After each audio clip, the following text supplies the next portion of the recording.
I gotta share. Okay. Good morning, everybody, or afternoon, or wherever you may be. It's your girl, B Sparrow, BTR 2020, and we are at it once again. I got my ladies on the platform, and I'm gonna let them go ahead and introduce themselves and open up the show. Whichever one of y'all want to go first, y'all work it out. Hi guys, it's Lady of Leisure here. Hey, Miss Lady of Lisa, can you tell everybody where you from? Oh yes, I am from Chicago, Illinois. Yes, I'm from Chicago. Born, raised, only been away a few years here and there. yes, I'm from Chicago. So I have been here quite some time.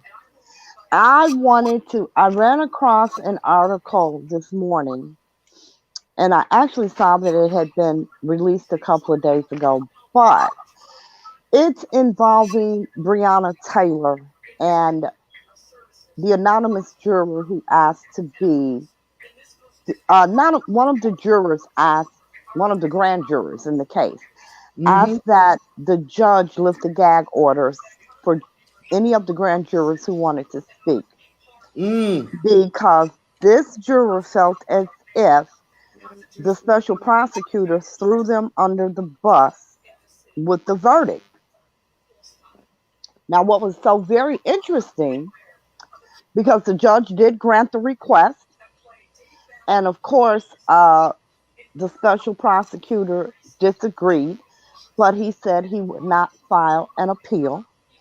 So the juror came forth, and I would just like to read the statement. Now, the juror is anonymous, of course, so we don't know the name, but I would like to read the statement of the juror. And it says, being one of the jurors on the Breonna Taylor case was a learning experience. The 3 weeks of service leading up to that presentation, and she's talking about the presentation that the special prosecutor did, in front of the grand jury. So she says, leading up to the presentation, showed the grand jury, showed how a grand jury normally operates. The Breonna Taylor case was quite different. After hearing the Attorney General David Cameron's press conference, and with my duty as a grand juror being over, and my duty as a citizen was compelled to action. The grand jury was not presented any charges other than the three wanton endangerment charges against Detective Hankerson. The grand jury did not have homicide offenses explained. They didn't, they never heard anything about those laws. They didn't have self defense or justification explained. Neither was it ever brought up.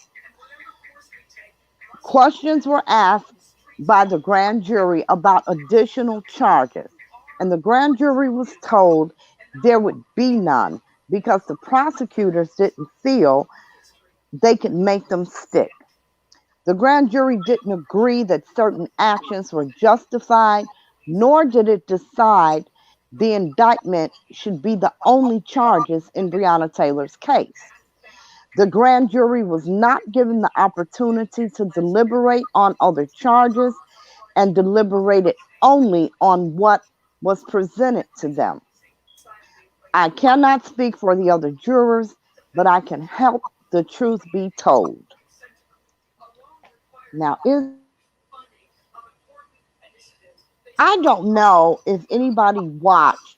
Matter of fact, Miss April, I think you and I were actually on the telephone when they announced the charges against the officers in the Breonna Taylor's Yeah, and I killing. was sick. I was actually sick that nothing happened to them, and then I was sick that we had this token Negro up there telling Oh, us come this on. information, Because I was and just then about I to was say that. sick Come on. because we could not know uh, who's on the grand jury. Like, was it a jury of our peers? Was there any blacks on the jury? We didn't know anything. Well, see, the problem with, let me stop. See, here I go. Never mind. Let me get back to what we Oh, were talking about. I was going to say that the problem with anonymous jurors, it isn't who they are. The problem with having an anonymous jury is that you don't know the information that they're given, such as in this case, the juror says they were not given an option to charge them with anything except uh what is it, wanton, what did they say, whatever they charged them with, those are the only charges that the prosecution put in front of them. They yeah, were they not didn't put allowed. homicide. They didn't put They didn't put homicide. homicide. They didn't put anything. Just that charge. It is very unusual for a grand jury, for any jury, to ask about additional charges. They say in their statement that they asked about additional charges, and the prosecution told them there would be none.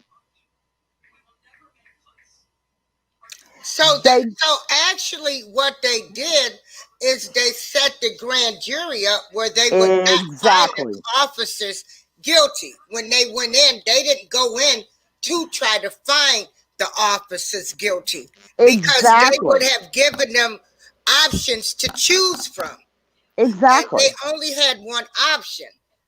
They only had the one option of wanton endangerment. There were three wanton endangerment charges against Detective Hankerson. Only one detective. They had no charges for the other two detectives involved in her murder. Uh, it was just unbelievable to me. And yeah, you were right, because I was going to say that. We were on the phone talking and it came on TV and you said, "Oh my God, they're calling in military police or whoever they call in." She said, you said, when they do that, I feel like there's not going to be any justice. And I said, there's not going to be any justice. I knew there would be no justice when they trotted out the token Negro. Because when he came on the case, he said he was from an entirely different jurisdiction. Now, they had special prosecutors, not from an entirely different jurisdiction, but he was from a different department. They have special prosecutors right there. Why was he the one? So I knew when they brought him out that there would be no justice. I didn't know, and I'm just flabbergasted by the fact that they presented no type of wrongful death charge, nothing, absolutely nothing. So, They presented not any charge regarding her death. so the attorney general was the one that sealed the grand jury records, right? He had them sealed at first, right? And what does that mean? Well, no, no, no. The jury was anonymous. It Mm. was it was an anonymous jury, and when there's an anonymous, it was an anonymous jury, and the judge ordered a gag order, placed a gag order on the jury, which is often done in cases like that. You understand, where they're not allowed to speak on the case during, before, or after the case is over. So the juror filed a motion with Jefferson County Court asking the judge to lift the gag order for jurors who wanted to go public, because they felt as if they were hung out to dry. And those were their words. They felt as if they were hung out to dry when the special prosecutor announced the indictment. So the prosecutor didn't present any evidence at all about Breonna Taylor's murder. Nothing. Absolutely nothing. So now, of course, the attorney for Breonna and her family, what's his name? Crump. Yeah, Crump, and I'm starting to wonder about him too. Oh, you starting? I've always wondered about him. Okay. But I mean, I can't be mad at the man. He's a legal ambulance chaser. I can't be mad at the man. Make your money, boo. Make your money. And he wins sometimes. But now he's saying that they want an independent special prosecutor. And I'm thinking, what you need to be asking for is a new investigation.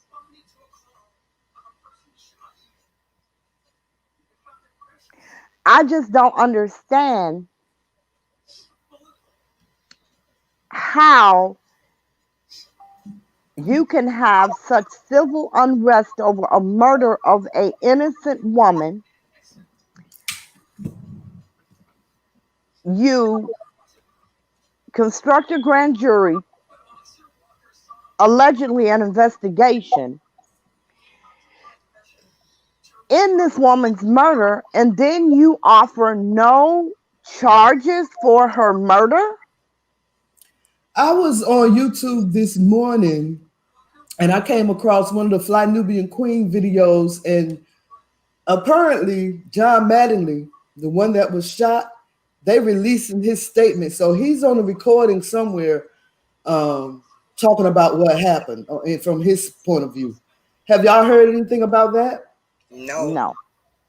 I don't know where she got the recording from, but he's talking about what happened where? When he was the one that Kenneth Walker, the boyfriend, shot in the leg. He's talking about face. Yeah. I'm gonna see if I can't find that recording. I don't know where she got it from. I at this point, because I watched just a moment of the detective who shot her this morning. It was on some news channel. I don't know what it was. I watch TV. It just happened to be on. I heard him talking and I looked at it. And he's standing there saying, I'm not playing the victim card, but I'm a victim too. Ooh, I almost shot out my sister's TV. Jesus. Yeah. What in the hell is he a victim of? Wait a minute. He's a victim. His family's a victim. I'm not playing the victim card, but I'm a victim. Like, you get the victim card then. Exactly. He's a victim. His family's a victim. I couldn't anymore. I walked away from the TV at that point because I just can't. Did anybody watch the interview with the boyfriend and Gayle King? I'm sorry, I can't stand Gayle King. No, yeah, I don't watch it either. That's one of the reasons why I don't watch Gayle King. I don't either. I ain't giving her not one rating. Nope. Me neither. I don't do Gayle King nor Oprah. I wonder what made you decide to go to Gayle King of all people. Oprah and yeah. Well, here's the thing. Regardless of how we feel about Gayle and Oprah, see, I have not liked Oprah since she took her show national. But the thing about, because I remember when Oprah first came here, she had the little bitty beads in her head. And when she first started doing this show, it was AM Chicago. Before it became the Oprah show, it was AM Chicago, which was a staple show here. Huh? I said, I remember that. Yeah. No, I said, I remember. Yeah. So when Oprah started to host AM Chicago, she would literally buy the entire audience lunch. Yep. Every day. Yes, because we got We went. And her audience was the majority of black people. Yep. Mm-hmm. Well, when Oprah got a little money, her audience stopped being black people. Mm-hmm. And you had to literally know somebody to get a ticket to be in the audience of Oprah's show. I mean, it was ridiculous. Same thing happened to Steve Harvey. Exactly. But Steve was always that way, though. Yeah, You know, Steve was Steve always was an always asshole. an asshole. Thank you. Yes. Yeah, yeah. Steve was always that way. But getting back to what I was saying, the thing with Oprah and Gail is that they have such a major platform. You understand? So I Mm-hmm. understand people going, like him especially, going to Gail King, excuse me, because it is going to be seen worldwide. And, they are going to ask the tough questions. They're going to ask the right questions. Well, it depends on who you are, Right. you know. But, they're trying to be black again. So They trying to be black again. they're trying to be black again. So, they're doing things that are supportive somewhat of black people. Yeah, they're trying to be black again. Mm-hmm. Well, Oprah not, but Gail is. After that Kobe Bryant experience, huh? After that Kobe Bryant experience, baby, they let her know real quick. Yeah, we cancel Gail. you know. Oh, she went on. She went on she went on YouTube immediately without permission from her network or anybody, trying to squash that because yeah, they were at her. Let's talk about Snoop Donald Dogg Trump a threatened to little kill bit. him. Yes, but let's do that. Let's talk about Donald Trump just a tad bit. Just a tad bit. I just saw this story where he Donald Trump, excuse me, wanted a milkshake, right? And they was in a private, top secret intelligence briefing room. And he calls in a waiter, a female waiter, and ordered milkshakes for everybody. I mean, this man is a straight up buffoon. You in a top secret classified briefing about Afghanistan with your country's senior defense and intelligence officials, and you stop. This is a room where you have to have a code to get into.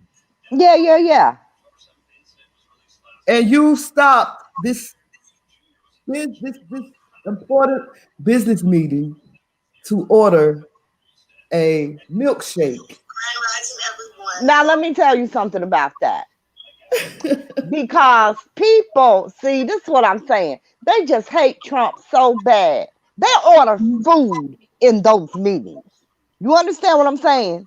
Mm-hmm. So it's nothing uncommon. I guess the thing is he wanted a milkshake like a kid. I don't know. But it's I don't know. But it's not uncommon for them to, order food or whatever because they do. I guess the milkshake was a big deal. I don't know. Yeah, Well, that made it a good deal. hey, he the president. Shoot, he can get what he want to get. Uh-huh. If I'm in the place and we having a meeting and I decide I want some Garrett's popcorn, I'm gonna have them bring in some Garrett's popcorn. Yeah, it's Those are the perks of being the president. it is a perk, but they make it seem as if this is something that is unheard of and not done, when in actuality it's common. Oh, I guess remember when Obama would come to Chicago? They would close down streets for him and his wife to go eat at special restaurants here in Chicago. Well, he wasn't in a special restaurant. He was in a top secret room. Right, right, you right. you And understand? that's Uh, why they made a big deal out of it. And I this don't know why lady, they made a big deal out of it because here's the thing: there was a waitress there, right? yeah. Salon Okay. brother, Why do you? But why do you think there was a waitress there? that's a good point. See, they make a big deal out of everything that he does. They order food from that room in those meetings frequently because a lot of times they're very long meetings. So What they about have a staff, you know, waiting to take their order, serve them, whatever. right? It's not a big deal, but yeah, they make it out like, oh, he did something that's never been done before. Why was there a waitress? That's a good point. That's a good point. They people got to eat. What do y'all You think know, about this lady? This is one of the ladies that has accused Donald Trump of sexual assault since as far back as she's one of 25 women who has accused him of sexual assault from as far back as 1970. Um, they just really ignoring her. Um, well, I don't lawyers know have why they're said, ignoring her. I don't know why they would ignore any of them, seeing as mhm, though, they made this great law that there's no statute of limitations depending on where you live, for sexual assault. So I don't know why they're ignoring her. Maybe because people are just doing anything to get rid of this president. I uh-huh. don't know why. I wouldn't ignore her. I wouldn't No, And ignore her at all. yeah, she should not be ignored.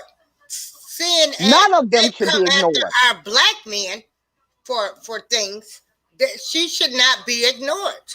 None of them so should be ignored. it But says maybe E.G. she has a history that they know about. I don't know. And It when I says say a history, I don't mean sexual. I mean like a mental history or mental. something. Uh-huh. It says E. Jean Carroll's lawyers have said that President Trump should respond to her suit as a private citizen and that the Justice Department should not be allowed to intervene in the case. Okay, well, here's the problem with that. He's the Hmm. president of the United States of America. He is not a private citizen. He will not be a private citizen until he leaves the office of Right, the president. right. So, no, he cannot respond as a private citizen because he's not one. So I But guess that would sound real good to all Trump haters. I guess the Attorney General William Barr, his decision to intervene in a defamation lawsuit filed in New York court against President Trump. So it's William Barr, the Attorney General. Uh, Y'all know who William Barr is. Not to be confused with Roseanne Barr, y'all. That's William. So But Mrs. Carroll, they knew Trump had allegations and he still became president. So yeah, Right. I she really don't said even want to hear all of this stuff this now. is the one that said Trump raped her in a department store 2 decades ago and then falsely denied the attack while in office, branding her a liar and harming her reputation. So I don't know if she came out in the 70s also, but they really should look into this. If these I I believe mean, so I don't too. I believe they should look into it. But to expect for him to respond as a private citizen, it's ridiculous. He's when the he's president not of a the private United States. He's not a private citizen. So that and then part of it is also ridiculous. this video right here, since we are, black women, I want to know where is the video? Court vacate. Oh, we talked about this one yesterday, but let me stop jumping the gun because I got the habit of doing that. There's a video that says Trump. Let me see. Trump's contempt for black women, but Trump he's like Trump he's. what? Let me show you the video. His contempt for black women Let on me full turn my display in TV a off. new video that's surfacing the internet.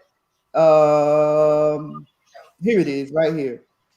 But to me, he's pretty much like this with everybody.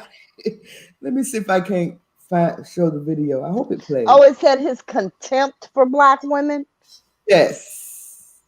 Yes. Oh, I don't believe that. First of all, wait a minute. When the heifer ran for prosecutor, he donated a large sum of money to her campaign. Who? Kamala Harris. Oh. Google that. Yes. They He ain't talking supported about her. that. He supported her financially. Really? Yes. That was on stage with Mike Pence, who destroyed her last night, by the way. But this monster. Donald Trump has a long history of racism. If I were starting off today, I would love to be a well-educated black because I really believe they do have an actual advantage today. People are trying to figure out why isn't he giving his birth certificate. It's not a birth certificate. Look at my African American over here. But he especially hates black women.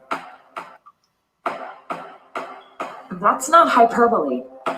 Watch for yourself. What a stupid question that is. But I watch you a lot. You ask a lot of stupid questions. Why don't you people act? Why don't you act? Why don't you people act? What do you make of that? Well, I just think it's a nasty question. That's why you used to work for the Times and now you work for somebody else. That's enough. Low IQ. Waters. Same thing with April Ryan. You talk about somebody that's a loser. She's very nasty. This monster that was on stage, she's a disaster. I thought she was most horrible, most disrespectful of anybody in the U.S. Senate. Monster, disaster, disrespectful, horrible, low IQ, stupid, few people, nasty. This monster. Okay. Go ahead, sis. But first, let me say shalom to Update Daily Breaking News. Shalom, brother. Good to see you. Shalom to Moshe Ben Yahuda, my brother, and shalom to Sister Makayla. Welcome to the chat. I hope y'all enjoy yourselves. Go ahead, sis. When he says you people, he says that all the time to the media. Uh-huh. If you look at a lot of his Q&As, he says that a lot. And he's referring to the media. But they just happen to do it with a black reporter. You understand what I'm saying? Right. They just happened to be there that day. It was a black reporter that day. But they could play that on anybody. He does it to everybody. Anybody who asks him a question and he don't like, that's what he does. He's done it to quite a few white men. Right. You know, he's somewhat childlike. When things don't go his way, he gets mad. He has walked off the stage on reporters. Yeah. You know, he does that. You know, he tells them that they report fake news. Everybody's a loser. Everybody's a lowlife. Those are his famous phrases. That's what I said. He attacks everybody. Exactly. Same way. They like you said, they just happen to be there that day, you know. And I mean, okay, so what? Like, I don't get it. All right, so now we all know that you people is racist. We know that. You know, it's a racist statement. But he says that all the time to the media. Yep, he called them you people. He calls them you people. Yes, he sure does. I had an article about Nancy, but I can't seem to find it. Nancy Pelosi's decision on the stimulus. Oh yeah, how great they're doing. They're going to be coming. She thinks they're going to be coming to an agreement soon. Yeah, I read that too. Yeah, that was supposed to happen yesterday, right? Yeah, that was posted yesterday. So she says, agreement made yesterday. I'm so sick of them was No agreement was made. What she said about this was money. what she said yesterday was that the negotiations were going very well, and she believes that they will be able to come to an agreement before the election. That's what she said. Oh, Pelosi optimistic of stimulus agreement with the White House. She said Before the hopefully weekend, before yeah. the weekend. Yeah. Now, see, I read a statement. She had a written statement that she sent to, her people. And yeah. Let me see if it's in this article. Let me see. It says now. Oh, Fancy Nancy. House Speaker Nancy Pelosi on Tuesday said she was optimistic about the chances of agreeing to a stimulus deal with the White House before the weekend. A deal agreed to this week could become law before Election Day, she said. She said that she found common ground with Treasury Secretary Steven Mnuchin and that both sides are serious about finding a compromise. Both Senate Republicans seem likely to block the deal, set to be worth more than $1.8 trillion from becoming a law. What does that mean? What it means is that they're going to block it from becoming law. It means exactly that. It probably won't go through. But I don't think that's going to happen, because if he supports it, they're going to have to support it. Mm-hmm. Hold on, y'all. Hold on one second. Hey, update on daily breaking news. I understand that, Trump, he's German, that they own slaves, but mostly everyone in white America, family that's rich and powerful, family owns slaves. That's how they became rich and powerful. So to just not like Trump is wrong. Biden, I'm pretty sure his family owns slaves.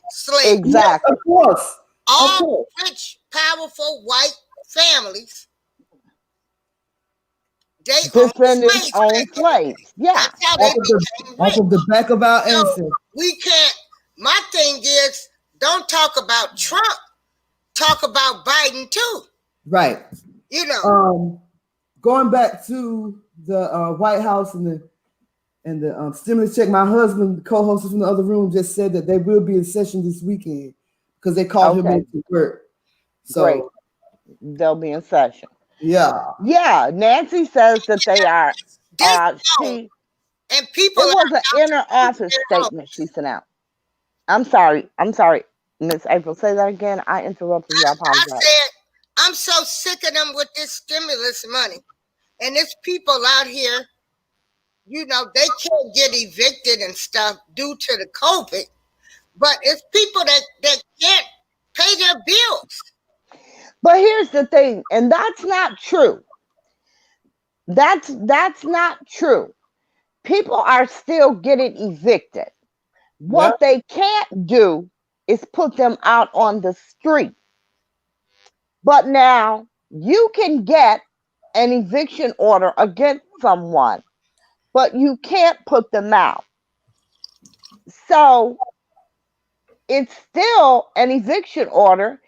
It still hurts you. You understand what I'm saying? Because even though you may be able to stay in your apartment or whatever, whenever this is over, you still have an eviction order. So it's going to be nearly impossible for you to find a decent place to live anywhere with an eviction order. Where I'm living at, they're evicting people left and right. They're still evicting people here, honey. My daughter just evicted 2 people. They are still evicting people because, see, here's the thing. But what I'm saying is, I thought they said they couldn't evict people due to COVID, but you saying they just can't put them out. So are they still able to collect their rent money? Well, they can't collect it if you don't have it.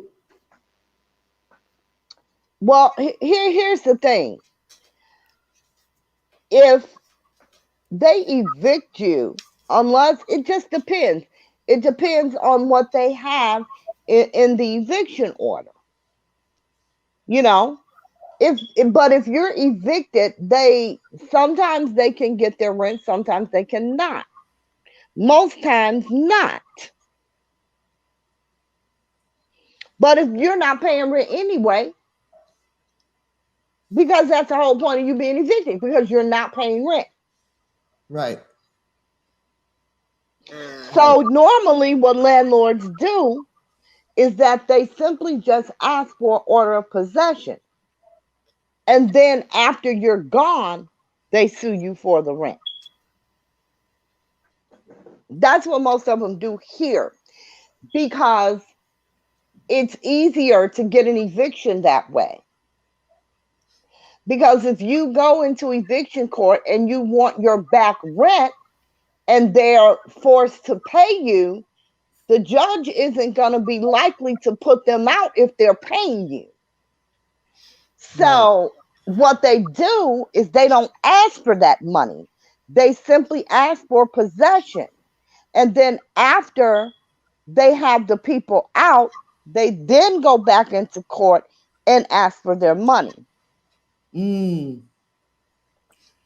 Okay, so this I wanted to go to the chat room right quick, because this is this comment that Update Daily Breaking News made. Sister April, I think you posted this story in the Shooting the Facts group on Facebook. He said, I think Biden and Trump both have stuff trapped in the closet.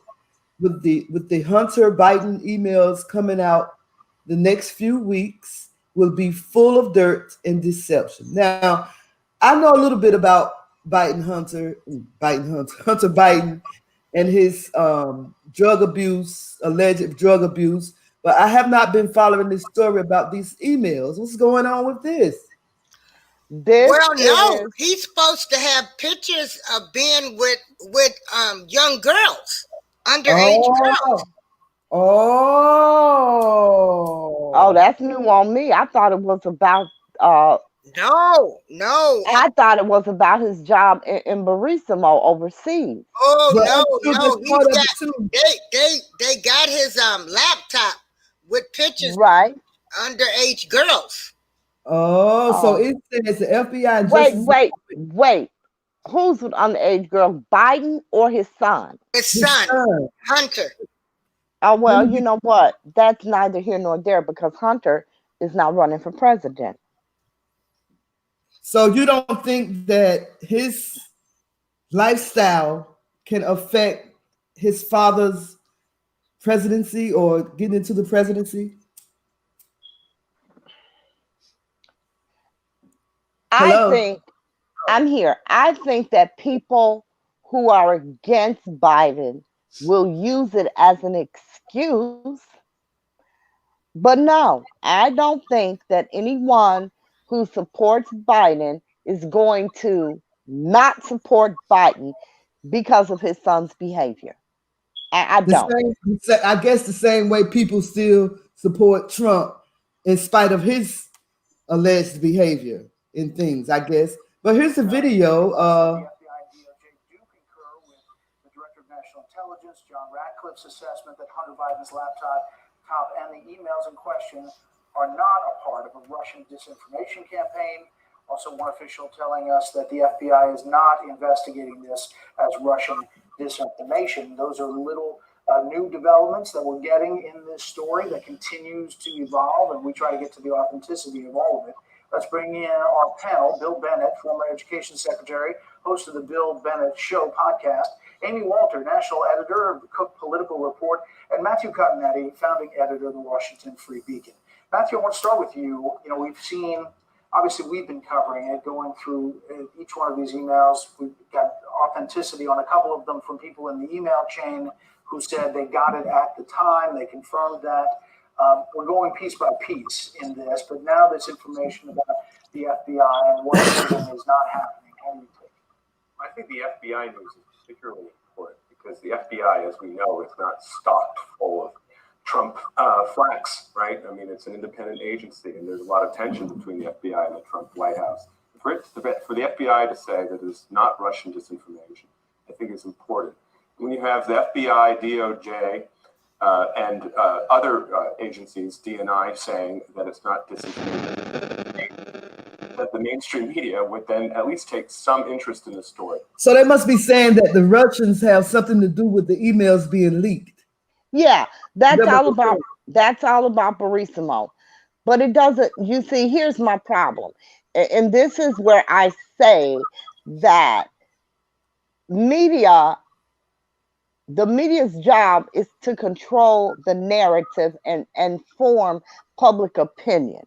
Now, I'm sorry, they have concrete evidence that Biden was illegally interfering in foreign affairs with his son, but yet, instead of making that the news, they want to change it around and say, where did the emails come from? Who gives a damn where the emails came from? Are they accurate? Right. We should be concerned about the accuracy of those emails and not who leaked them. Right. Right. So I guess we can move on along. And you are so correct on Update Daily News. Biden Jr. was smoking crack with the 14-year-old. Oh, Lord, come on. Who? Oh. 14 years old. Yep. Wow. Smoking crack with a 14-year-old. Yeah. Who? I'm going to have to start watching TV. I miss so much. Yeah. But see, that's my thing. Yeah, but you ain't really missing They nothing. all got dirt. All of them. Yeah. Got Yeah. dirt on them. But now that's a little bit more than dirt. That's a little nasty right there. Dirt and nasty on all of them, but you want to bring the black man down for their dirt. You want to destroy their legacies and everything. That's true. Oh, wait. Hold on. Speaking of destroying legacy, another thing comes to mind because everybody, all of y'all Negroes, all y'all people, because I ain't claiming them today. Not today. Not today. I'm not claiming them. All y'all people came out against Ice Cube. Yep. Because he went to Trump with his plan for Black America. Well, what about 50 Cent, who just came out and supported Trump? Right. Did anybody see that? 50 Cent say he voted Trump because Trump represents his financial interests. Right. He said that he didn't like the taxes. Exactly. The tax plan of the Democrats. Yes. Yes. But did y'all see the story about Eric Trump where he tweeted this photo of 50 Cent and Ice Cube? Let me see if I can't pull that up for y'all. He tweeted this video where it was actually photoshopped with Ice Cube and 50 Cent wearing Donald Trump hats. And he said in the tweet, what is this? This needs to move. 2 great, courageous Americans. And Ice Cube responded and said, "Nigga, please." And so he deleted the tweet.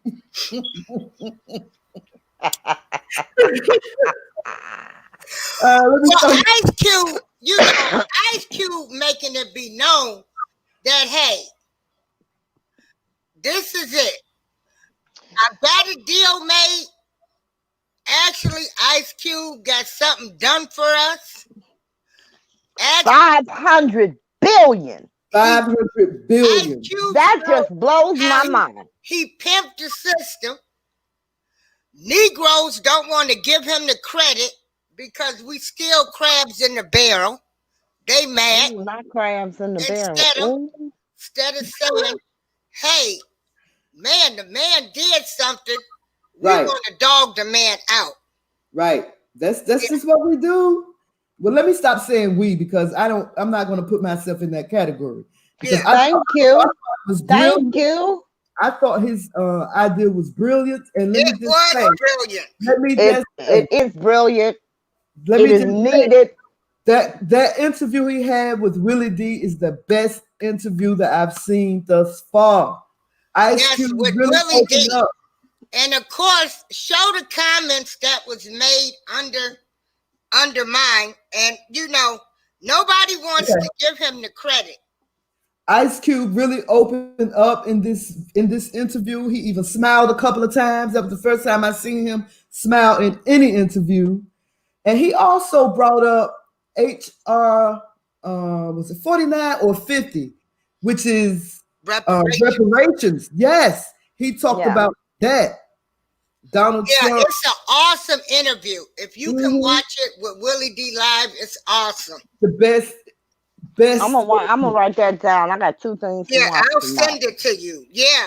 Great. I think I sent it to you last night because I love me some Willie D. Oh my Who God. is that? Who is Willie D? Willie D is a rapper from the Ghetto Boys. From the Ghetto Boys. Oh, okay. Yeah. Okay. And what I like about these people is that they come from the streets. Can't nobody represent us better than them. There it is, right there. Right. This was an excellent video. I mean, I watched the whole thing. It touched my heart. What? Let it play from the beginning, Sister B, so we can hear what Willie D said about him. Okay. Let me run it back. I hope it was positive. It was very positive. Listen to it. Oh, okay. Yeah. For some reason, I can't run it back. Let me bear with me, y'all. Bear with your sister. Yeah, we'll bear with you. Just play the beginning when Willie D introduces him. You got to turn off the mute. Yeah. Because I don't play with my ISIS now. I love me some O'Shea, honey. His name O'Shea. Don't come for Ice Cube. Don't come for Ice T. Able to work. This message is for you. This was the best video. Best interview so far. First time checking out the show. Let me know what city, what state you're coming in from. If you're outside of the U.S., let me know what country you're representing. Family, I need you to smash up the likes. Smash up the likes. Smash up the likes. If you're on my YouTube channel, if you have not done so already, after you subscribe, there's a little bell next to your subscribe button. Go ahead and click that thing right now so you can get your notifications each time I drop a new video like this. That way you be in the loop and you don't miss these exclusives like I got going on right now. You dig? Our special guest today is Ice Cube. This is a man who's put career on the line many times to expose the dirty deeds of the powers that be and provide information to those who are under. I'm talking about the underclass, the underserved, the underrepresented, the underdogs of society, which in the United States of America are most often Black people. Even with 30 years of advocating for justice, he now finds himself in the crosshairs of political pundits, bloggers, and voters on the left who are angry about his decision to meet up with Trump's administration. Although I know why they're angry, I don't. And respect their position, but I'm not one of those people. I'm riding with him not just because he's a friend. It's his character that's most important to me because he's been solid for a long time. I'm giving the man the benefit of doubt because he ain't new to this, he's true to this. Ladies and gentlemen, without further ado, this is a father, a husband, a friend, a brother, an activist, an actor, a rapper, 10 toes down, real dude. Ice Cube is in the building. What's up, King? Hey, guy, what's happening with you, man? How you feeling? Hey, man, I'm good, man. I'm good, you know. Yeah. All right. Once I wake up, anything else can be negotiated. Right. That's right. So I'm going to ask you straight out the gate, man. Every morning, Oh. I take 1 scoop of Organifi green juice, mix it up in a glass of water, and congratulations, you just had 11 of the world's healthiest superfoods in 7. When you saw that you were trending, that people were attacking you for meeting up with Trump's administration, did you say to yourself, oh, hell, let me straighten this out? Or did you say, God damn, I'm glad y'all set it off? See, he even laughed. Willie D made him laugh.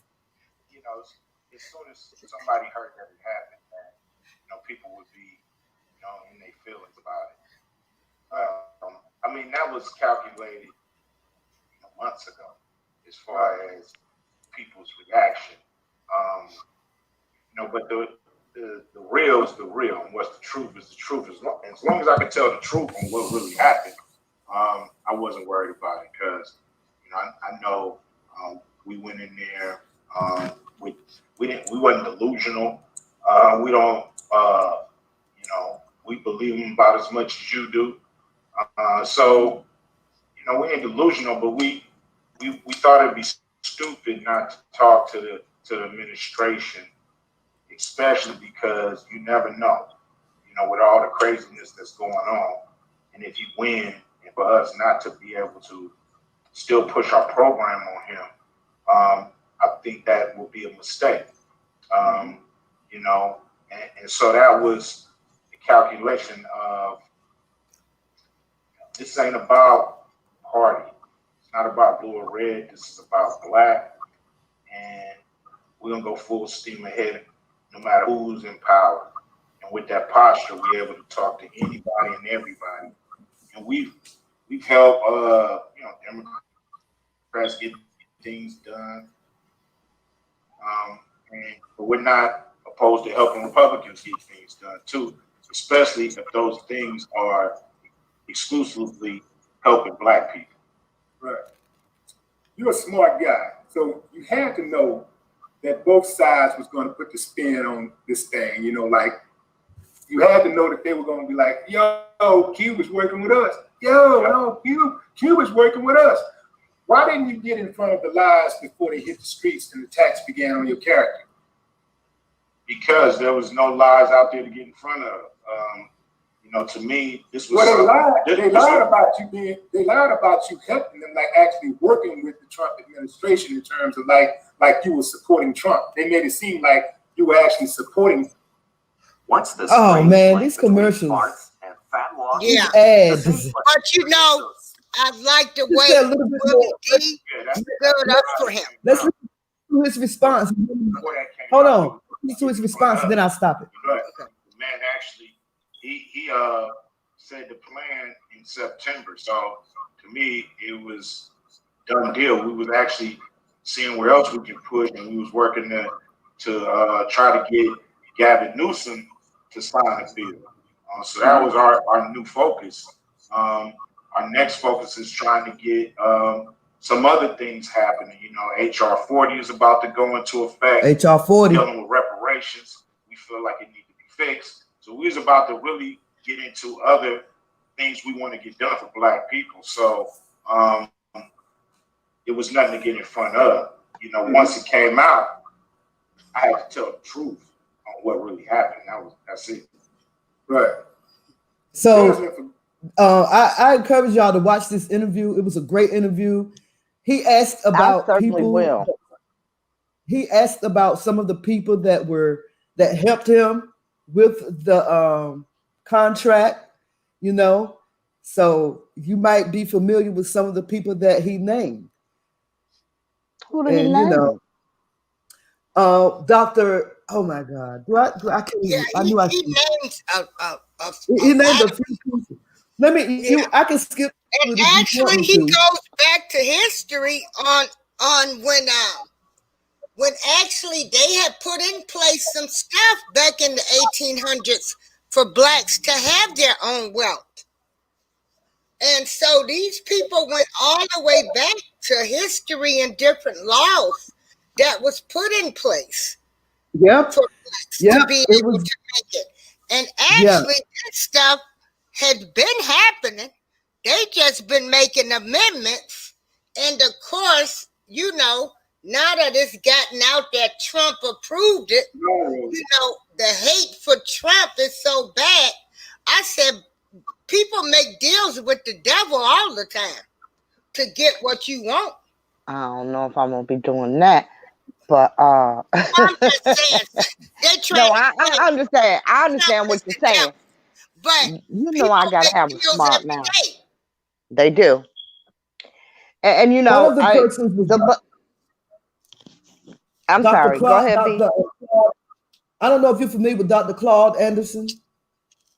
Yes. He's he helped him with. He was one of the persons that helped him with the contract. I can't think of the other people. Yeah. Oh, I'm gonna But you watch might it, so be. it's okay. Yeah, Yeah. you might be familiar with it. Yeah. But I'm gonna great watch interview. it. I loved it. I loved it. But I commend him. I commend Ice Cube. I do Nobody too. can And you know, make I me sent him a tweet dislike saying Ice exactly Cube. that. Even if Me Trump too. Me too. reneged on the deal, even if he said 500 million and take it down to 250 million, I'm gonna give him his accolades because he tried and he got something done. Absolutely. Something And you that know, nobody else done did. no one else in my lifetime, no one. You understand? When they asked Obama about reparations, what did he say? He kind of brushed it No. off. He brushed it off for a long time, and then he said it just wasn't gonna work. Like, what do you mean? So this is one of the comments on April's post about Ice Cube on Facebook. Somebody said, dude, let it go quietly.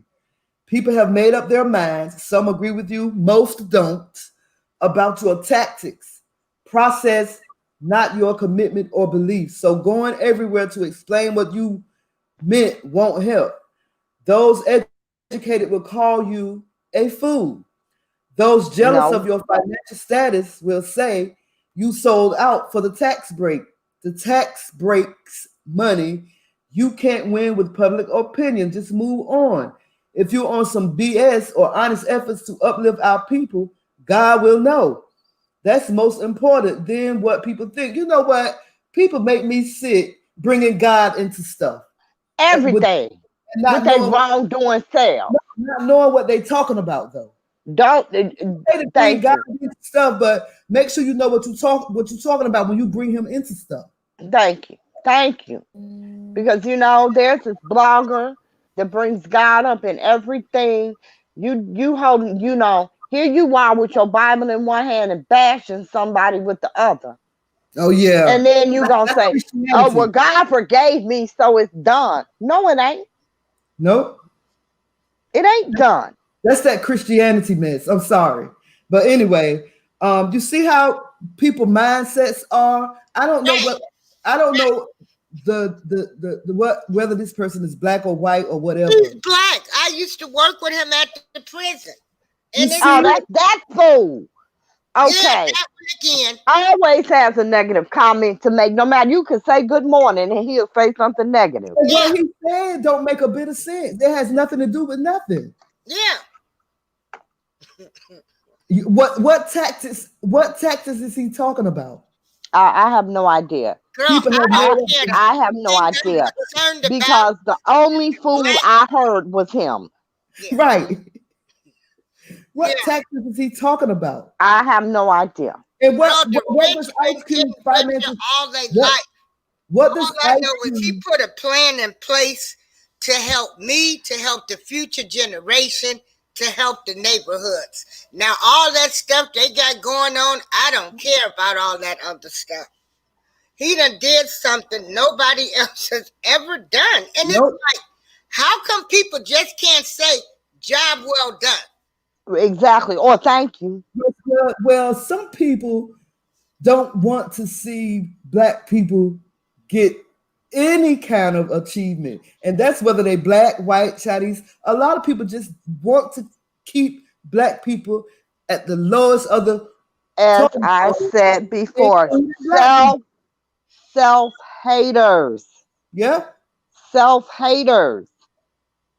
And You then the know, first thing that came out- and what is it? This is what kills me.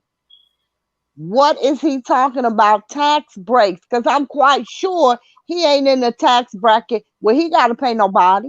That's what I said. What does Ice Cube financial? He said something about his finances, financial status. What does Ice Cube financial status have to do with this? He said most rich people. I mean, he came. Ice Cube. I look at him. He came from the ghetto. He made it, and he's coming back to help his people. My God. Like, woo. And the thing is, with the what his tax bracket has to do with it is, po' boy is jealous over there. And you know, they kill me talking about the little taxes that rich people pay. Well, poor people, you're not paying any. You're not paying any. And who do you think funds your tax refunds? He said, "Let it go quietly." How old is this dude? Don't he know that NWA have old never been fool. quiet? NWA He's our age. He's in his 50s. Old fool. Nothing quiet about NWA. When they come, they come. And you'll know. They were telling you then, fuck the police. Exactly. April, I say all the time, what did y'all think their spit was just spit? They weren't just spitting, they were talking about what they knew. Exactly. What they knew. They were rapping about life, their life, other Black people's lives, life in the hood. Yes. So I don't get the mindset of some people. And I thank God that he made me like the way he made me, that I can agree to disagree. I didn't used to be like that now, in my younger days now. It just seemed like I didn't either. I didn't either.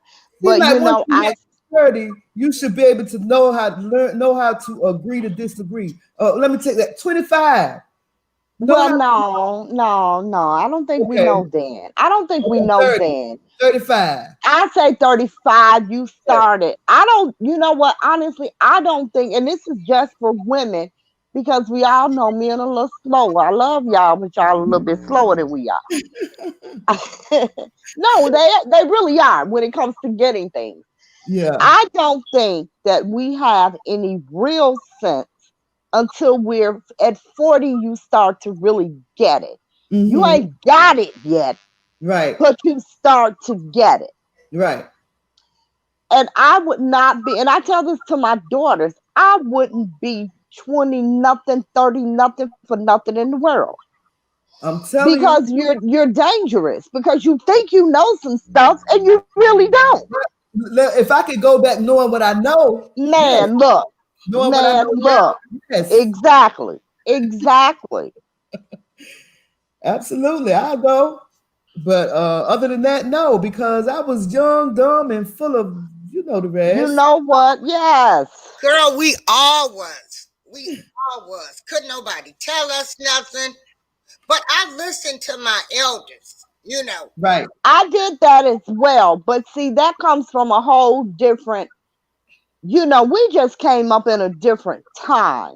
Yeah. You understand what I'm saying? Yeah. Where, these kids, even with my kids, and they're older, they're in their 30s and 40s.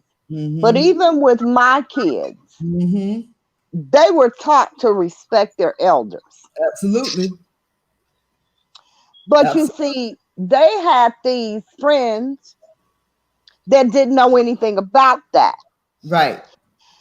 And so We didn't have the peer pressure that our kids had, and their kids have it even worse. I didn't care anything about peer pressure, you know. I didn't care anything about what your friends was doing. I'm not their mama, Right. you know. But all the girls, I don't care nothing about all the girls. Right. Well, can I go over so and so's house? If you could tell me what they got over there that we ain't got over here, then you can go. Right. You know? And they never could. Tell me what she got over there that you ain't got over here. Then you can go. But they're not raised, because so many of them are raised by children themselves or by grandparents who are just tired. Yeah, because I always had somebody at my house. You know, Yes. I was a latchkey kid.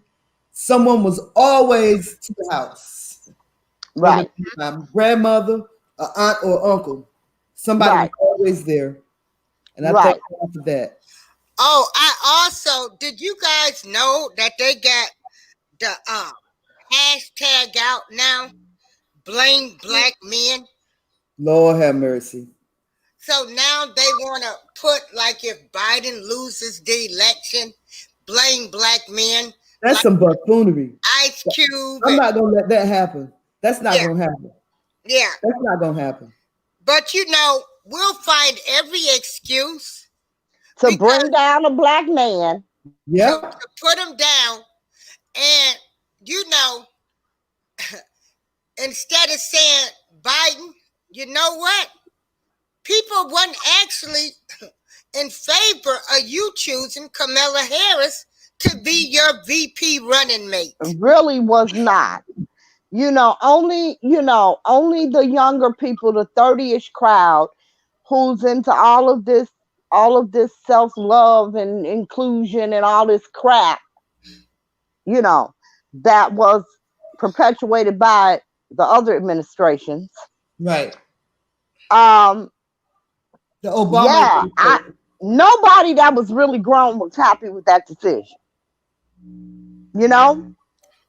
Only people who support that agenda, and people only supported it because they think it will get Biden black votes. Right. But most people don't think she's black, or at least doesn't have a connection to the black community. Right. Right. Yeah. I ran across a video the other day, and I wanted to save it, where she was on a commercial saying she was the first Asian. And this was during this election. Well, aren't Indians considered the Indians from her mother? Aren't they considered Asian part of the world? Asian? I mean, not Asiatic, but Asian. I think they are. Are they? I believe so. I could be wrong, but I don't know. I'm asking you. I don't know.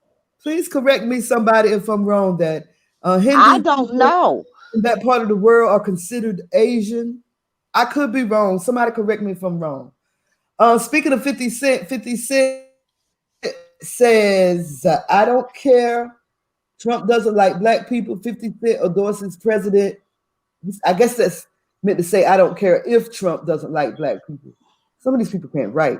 50 Cent endorses president after rejecting Joe Biden's 60% plus tax plans for anyone earning over $400,000 in some states. Yeah, he said he did. On to say, 50 Cent said, I don't care if Trump doesn't like black people. Right. Right. That's what he said. That's his comment. Yeah. I don't care if Trump doesn't like black people. He said, yeah, this article wrote it wrong, though. The article says, 50 Cent said, I don't care. It really doesn't matter if he likes us or not. Just give us what we want. But he said, exactly. Let me finish reading this right quick. I want to share this screen with y'all. Right Hold here. on. Okay, let me finish reading this right quick. He says, I don't care. Trump doesn't like black people. 62%. Are you out of your effing mind? The high tax rates will not apply to people who make less than $400,000 annually, which makes for about 98.2% of Americans. The current top U.S. statutory tax rate is 37%, with the average earner in the highest tax bracket paying 26.8% after help from their accountants. Feedback was varied to the rapper's stated political decisions. That's weird because, like you said, they didn't go after him. They're not going after him like they went after Ice Cube. I don't understand. They are not.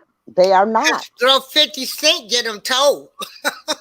Well, Ice Cube too. I guess Ice Cube on a different level. He's on a different Yeah, level. he is. You know, 50 is still ghetto. You know, Yeah, Ice Cube on a 50 different still level. ghetto. 50 will tell you to eat a penis quick. Right. Yeah, he will. Yeah. Okay, April, you ready? Yeah, here, I'm getting ready to share this, y'all. This is what's trending now. Do you see that? Is it up there? I wish you can bring it out some. I try to tell you how to do it on your mouse pad, but you have to do it on your mouse pad on your computer. Is it bigger now? What is No. that? Is that Twitter? Facebook? No, that's Facebook. It's blame black men. Okay, let me see if I can pull it up because I can enlarge it. Okay. I'm gonna show you how to do it one day. That's hashtag blame black men. I wonder if that's on Twitter too. Wait a minute. I haven't seen it. Okay, you I don't haven't see seen that it either. right there? Let me go to the screen. Hold on and see. And I'm definitely a Twitter person. Me too. You see it? It's blame black men. Let me Is it share. I got big? it. April. Let me Huh? share. I got it here. I'm gonna bring it up for you. Okay. All right. Let me. Okay. All right. Yeah, screen. But I have it right here for you. this is how the media is programming us, y'all. Now, this is what they've done. They've made a hashtag. Blame black men now. Who is this? Just keep scrolling down. Okay, I got it. It says, there seems to be some genuine angst with my fellow black brethren. I saw blame black men trending here. Here are a few posts. Okay. This is from Twitter. So I'm going to Twitter and find it too. I don't understand how the most genetically gifted men on this planet allow themselves, their women and children to become enslaved. The only group on the planet to do so by allowing an outside group to do this. I ponder this often. The truth hurts. What an idiot. She says, she's an idiot. She's young, like you said. She said, yes, I blame black men. I don't know. Yeah. Something mentioned white men and didn't even invent the use. I blame black men. But go down further. It's more comments. But this is what I say. We allow these people, you know. Nobody's listening to the dummies. Yeah. You know, Read what that person says. Oh, wow. Says, read it. I don't know what CIS is. If you are cis, straight, black, and male, get off social media until November 3rd. The retrograde has hit you hard, and you're seriously going to regret this blame black men campaign. It is she's responding to the person. It is terrible for your brand. Awful. Please, I might be your only friend. I really want to help you. Let me throw your phone out the window now. Y'all got to go to Twitter. Y'all got to go to Twitter to see what I'm talking about. Okay, let me go to Twitter then, because Twitter might be more informative. This is awful that us stupid people, man, we got to beat us. Man, my Negroes. You claim them. I told you. I'm not claiming. They definitely yours. I already told you. I'm not claiming them today. Not today. What the Bible say? I keep telling y'all, stiff-necked people. Wait a minute. Does anybody remember when Whoopi Goldberg used to do that skit where she was a white girl with blonde hair? Yep, and she made what's his name do the blackface? What's his name used to play on Cheers? Remember? I am Tom Hanks. I No, am Whoopi Goldberg with the blonde hair today, okay? Ted Danson. I'm not claiming them Negroes. I am Whoopi Goldberg with the blonde hair today. Here we go. On Twitter, the hashtag is blame black men. Wow, and it was a black woman. That's a black woman that's doing this, y'all. Yes. That's I a bet black you she in woman. her 30s. Probably a black gay A woman. Black Lives Matter. No, a She black said, yes, I lesbian blame woman. black. She said, she confused. She said, yes, I blame black men, not to mention white men are the weakest and didn't even invent the gunpowder used in them weapons y'all swear they invented. She dumb. She very ignorant. Blame black men for slavery. Wow. Let me read some of her comments. She sounds like Can Kanye you West a little believe bit. it? I mean, can you believe I this? really can't. I really can't. I'm lost for words. Somebody said I am officially muting this. Most people got enough sense, but some of y'all are blowing me with these hot takes. Argue with your crackhead mama. Thank you. All right. Okay, Just Jasmine two babies. appears to be white. She said you could blame black women for this too, but you got to remember this one fact. The first black people put into slavery were criminals who were convicted by their chiefs, kings and queens. The other black people were kidnapped by white people because they couldn't stop killing them. What? I knew I had something that'll rattle y'all cage today. She said That the first black people put into slavery were criminals. Let me ask her who told her that bullshit. Who told you that bullshit? I just couldn't wait to share this with y'all today. I said, ooh, I'm going to knock them off their feet with this. I am speechless. Yes. Okay.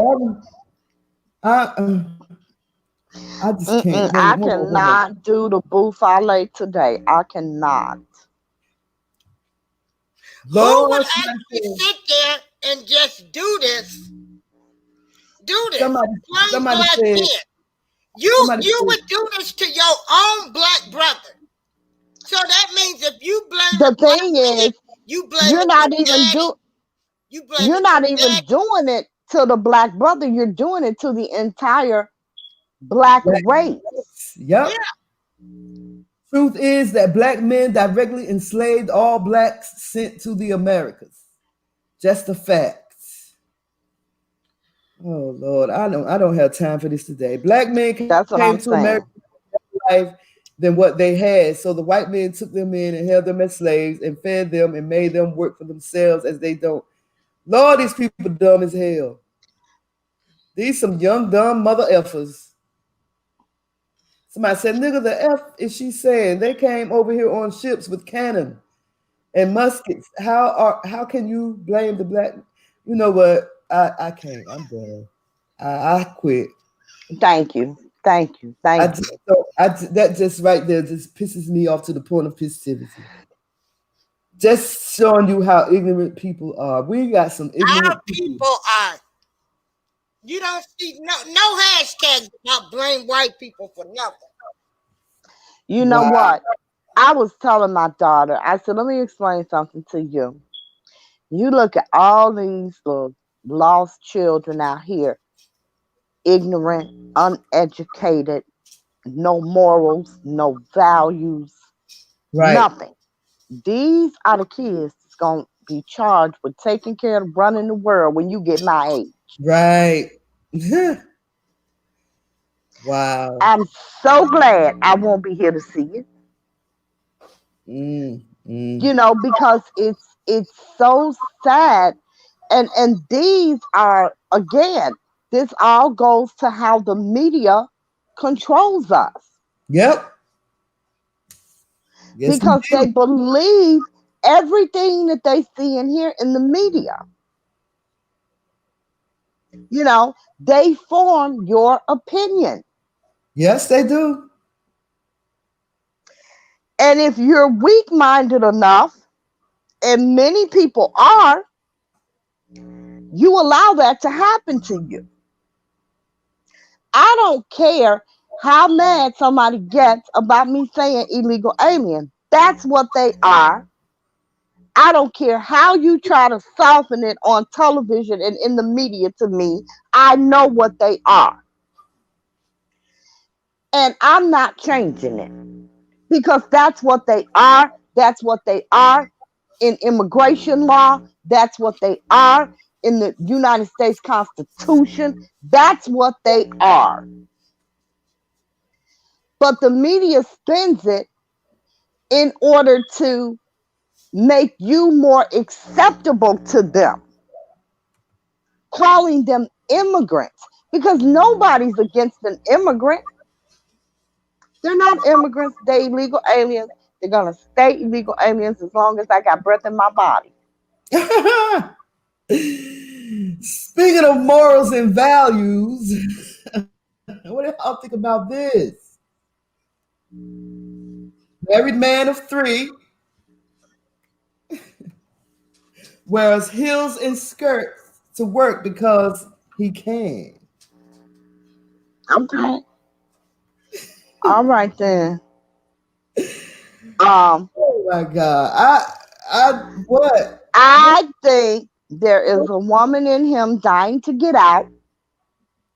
I think his wife should take their children and run for the hills and find her real man. But he got it together though. Look at them pumps, matching that shirt. Right? All he need to do is put the wig and the lipstick on, but let me just mind my business. It says nice legs too, dude. Mark Bryan, an American robotics engineer living in Germany, wears towering high heels and skirts every day to prove clothes have no gender. That's a lie. Bryan has shared his style shots on his now viral Instagram. There, his bio explains further, I'm just a straight, happily married guy, he wrote to 60,000 followers, that loves Porsches, beautiful women, and incorporating high heels and skirts into my daily wardrobe. His daily wardrobe includes red pumps, plaid miniskirts, and seasonally appropriate suede boots, which Bryan paired with a sensible mid-calf beige pencil skirt. Oh, God, have mercy on our souls, Lord. Have mercy on our souls, Jesus. Thank you, Obama. Not really. Oh, my goodness. You know, you know what? Here's the thing. I have made a decision. See, stuff like this, it gets my brain working. I have decided I am going to vote. I'm going to vote Trump. I'm not mad at you. Well, you know what? I wasn't going to vote for nobody else anyway but Trump. Because it's stuff like this. It's things like this that just, oh my goodness. You know, I think about marriage equality being reversed. You understand what I'm saying? Mm. I think about God being able to be accepted and religious freedoms really being free again. Those are the types of things that I'm concerned about. And the Democrats are certainly not going to do anything in terms of our religious freedom or gay marriage.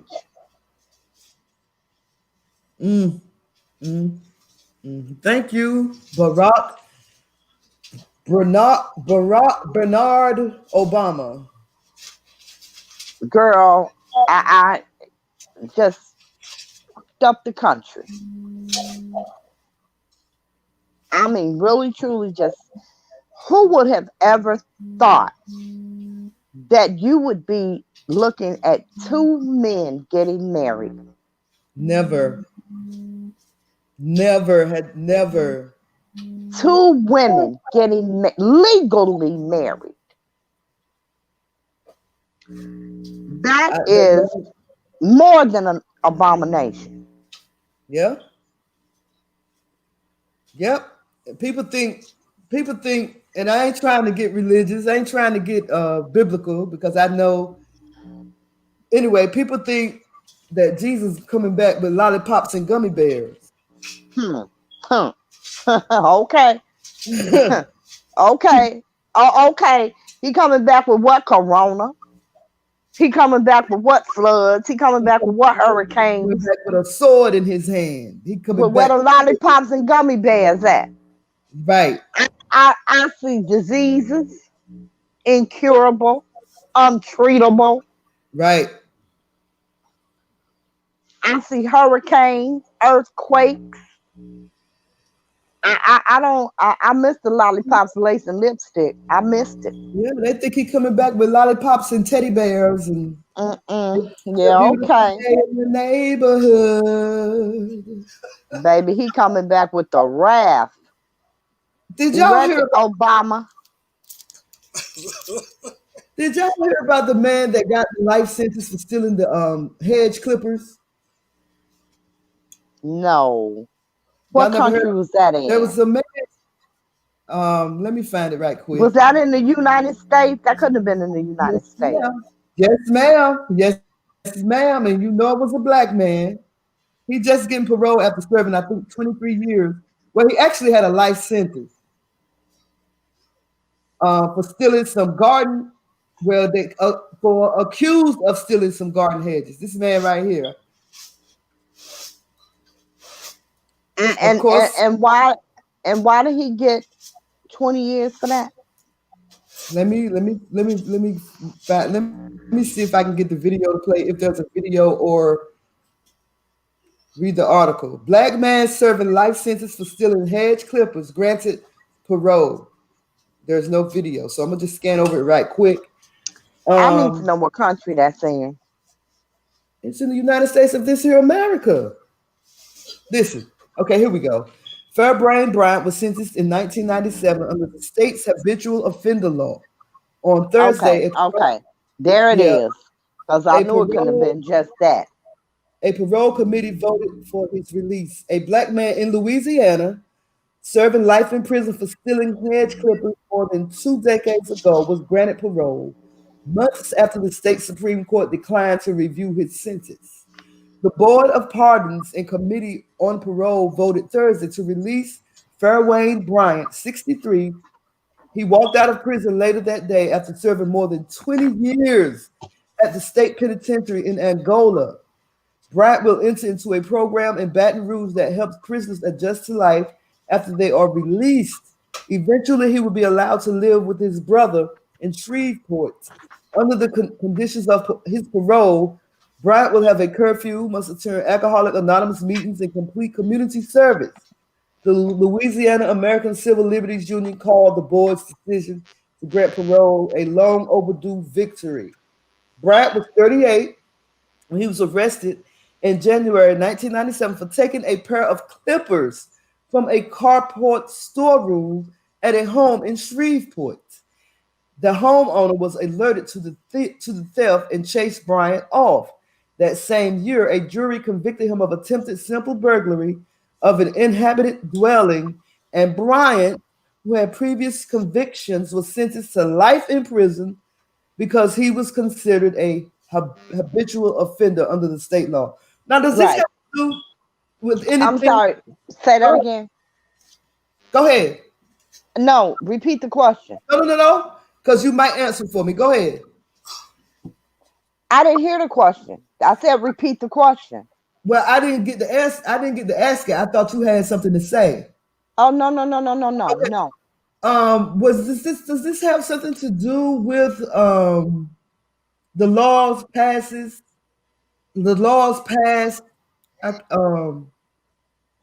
I think with Bill Clinton, 3 strikes or something like that. It was all in that. Yeah, that's not the street. Yeah, it was all in that. Yeah. But don't you think that was a little bit too much? What was? His sentence.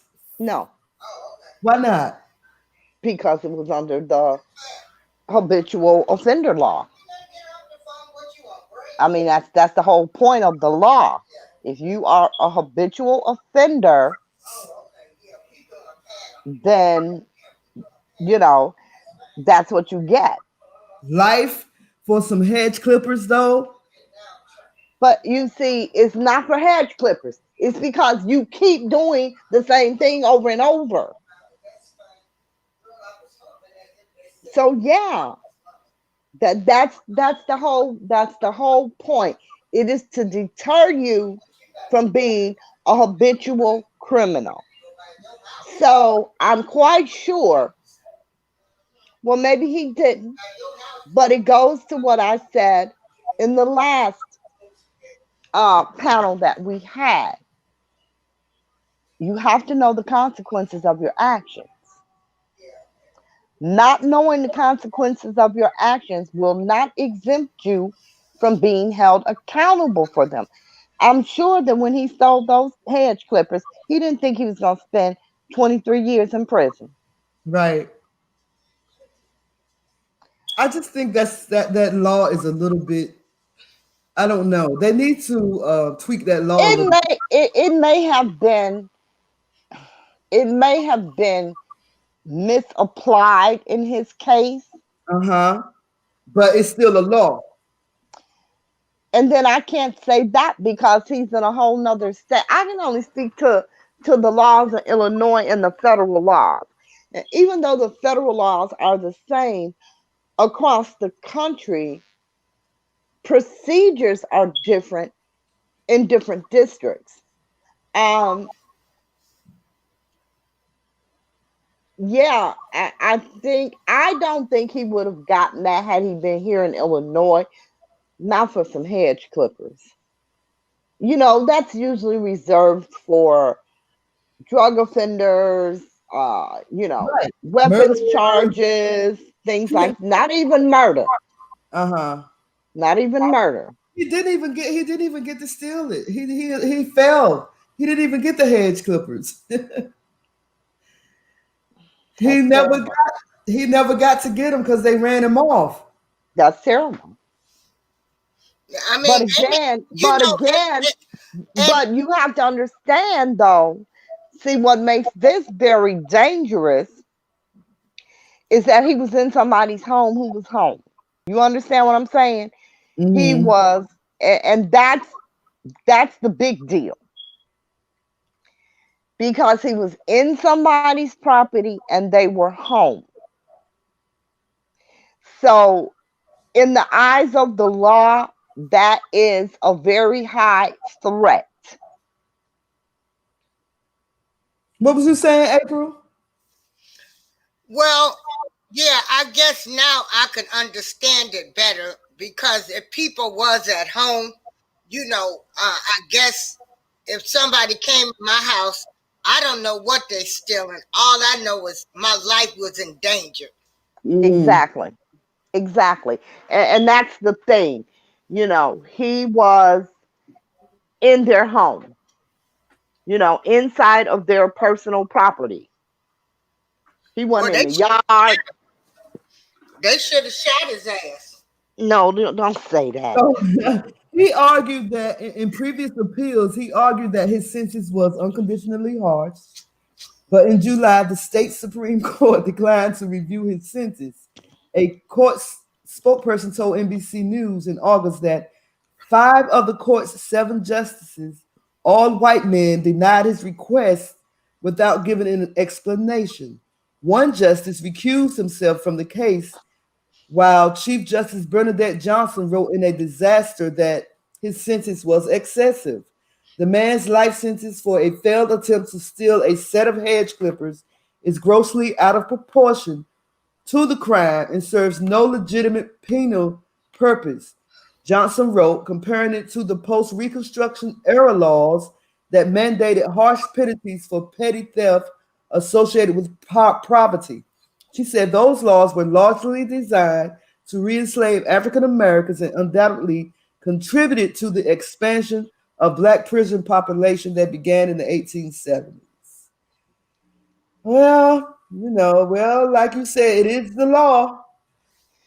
Yeah, it is the law, and I think that it probably may have been misappropriated in his case, but again, people got to be careful of what they do.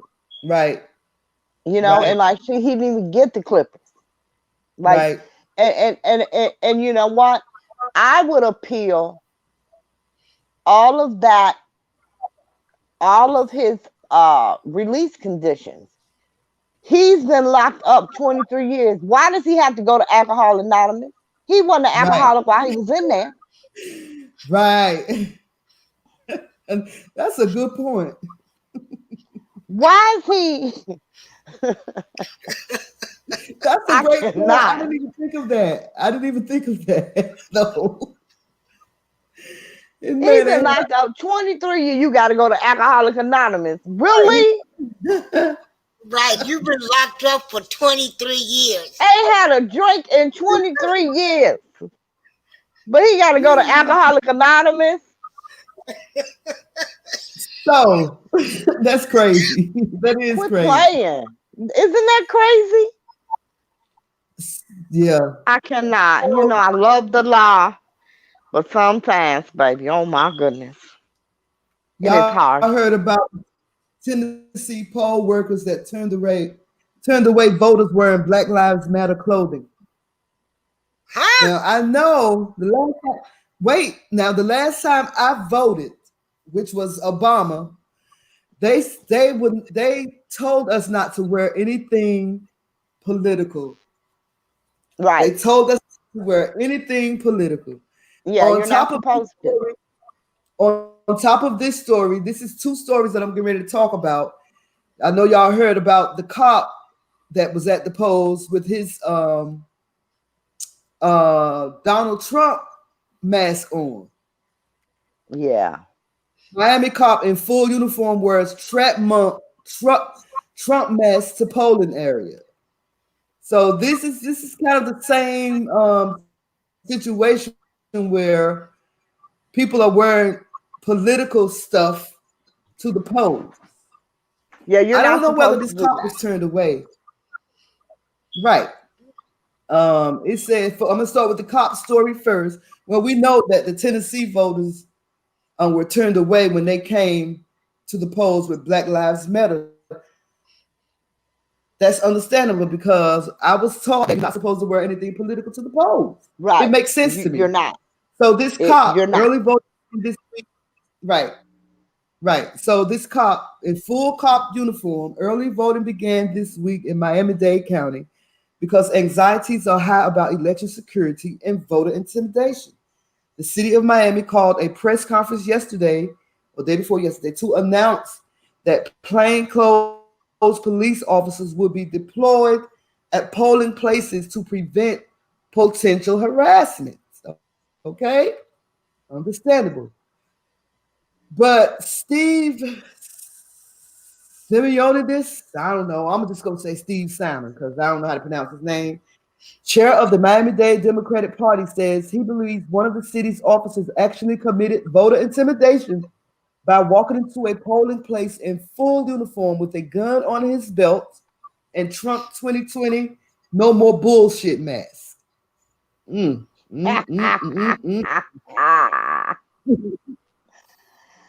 that was intimidating as hell right there. The person photographed the officer, whom he identified as Daniel Ubeda, at the government center in downtown Miami and tweeted the image shortly thereafter. What he did was taxpayer-funded intimidation. Any reasonable person would be unnerved to see a man with a gun, a badge, and a Trump mask walking around by them as they're casting their ballots. So I guess they didn't send him home.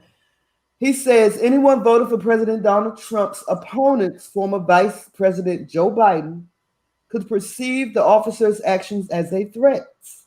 The reaction on social media was swift. Dozens of people, including Miami-Dade voters, responded to his tweet with outrage, saying it was unacceptable. There should be no political messaging as part of our officers' uniform. In an interview this morning, the Miami police chief said the department was aware of the incident and would take appropriate action. Obviously, this is a violation of our policy. You're not supposed to be campaigning for anyone in uniform. Kalina said members of the department try not to take stances on political issues, so members of the community don't think officers have a particular viewpoint when enforcing the law. What do y'all think about this? He wasn't turned away at the polls. Of course, I don't think he was there to vote, but you have people wearing Black Lives Matter t-shirts that was turned away from voting, but now you have this cop who is supposed to be there in case any chaos break out, yet he's walking around in full uniform with a He's supposed to be there to prevent intimidation, but he shows up intimidating. Right. I think they were probably intimidated to send him away, really, truly. You know? Right. He was sent there to help. I think they were probably, a little intimidated. And I did read a headline. I wish I had saved it. An update on this where they reprimanded him or did something. I have to find it. But yeah, I just thought that was interesting. It's very interesting because he knew better. He knows the policies. He knows. Right. You know. Right. And again, I think the people there were probably a bit intimidated to ask him to remove the mask or change the mask or, But you're in a polling place. You know better than to wear a Trump mask. Right. I know better than that. Okay, I did save the update. They just so can I ask y'all a question? Sure. Okay. So if I went to the polling place and I wore something like my life matters, black life, something matters, and somebody asked me to remove it, and I go off in a rage and say I feel like my life was endangered, you think I'd be able to get away with it? Nope. No, you're not gonna get away with it. Like I said, they will tell you. I'm actually, if I'm not mistaken, if I go off on people wearing Trump, support Trump or something, can I say I fear for my life? No, April, you can't. At the voting polls? At any other place right see, that's the point of not wearing. Hey, but I can lose it right now. If I no. shirt on and I lose it and say I feared for my life, because they've told me that Trump is a racist and I don't want Trump in office. Oh my God, I snap and lose it. Can I say I fear for my life? Why would you fear for your life? Yeah, you could say it. It's not. I'm just using that as an example of the police that say they fear for their life when they killed black people. So what I'm the thing is, okay, that's a whole different. Well, no, it's not. I can go kill people and say I fear for my life. Trump, they say Trump is a racist. I don't want to see no sign that says "Make America Great Again." That's his right. I don't understand. Median, right? I'm sorry, girl. You killing me over here. To me, though. Why have Come on now. Come on. listen, Come out. Oh, April, I I'm don't want to dead. see Cut that it out. Pakistan. You know, what have we come to? I'm about to lose it. You know, y'all telling me Trump a racist. He hate black people. He hate this. And then I see somebody with a sign. I'm a hat on or a T-shirt on. I'm gonna lose it. You know what? I feel like I wanted that would be a defense. It wouldn't be a good one, but it would be a defense. I don't understand because I feel like if I wanted to put on a "Make America Great Again" hat, how does that dim me? How does that dim me as being a Trump supporter or a racist? I just want to make America great again. I'm just saying. Because that is Trump's slogan. That's Trump's slogan. And everybody associates that slogan with Trump's administration. So you would definitely be looked upon as a Trump supporter. I have my Make America Great Again in 2020 hat and T-shirt. I shall wear it right here in the hood. But see, that's what I'm saying. I should have that right, even if I'm not a supporter. You should have that right. You should have that right. Absolutely. Like anybody should have. But that you should have that right. T-shirt. You should have that right. But you also have to understand that might incite some fear in some people. I get what April's saying. That's crazy. Yeah, because you know these people. I get what she's saying. I am traumatized. I can't talk about Kamala Harris. I might be attacked. I'm traumatized now. Okay, I need to go. I understand what she's saying. I get it now. Our Negro people, you know, want to make somebody black that's not black. So I'm traumatized. I get that. See, I understand what she's saying because basically what she's doing, she's making a comparison of what white cops do when they're so scared and traumatized when they run across a poor little black kid that has no gun.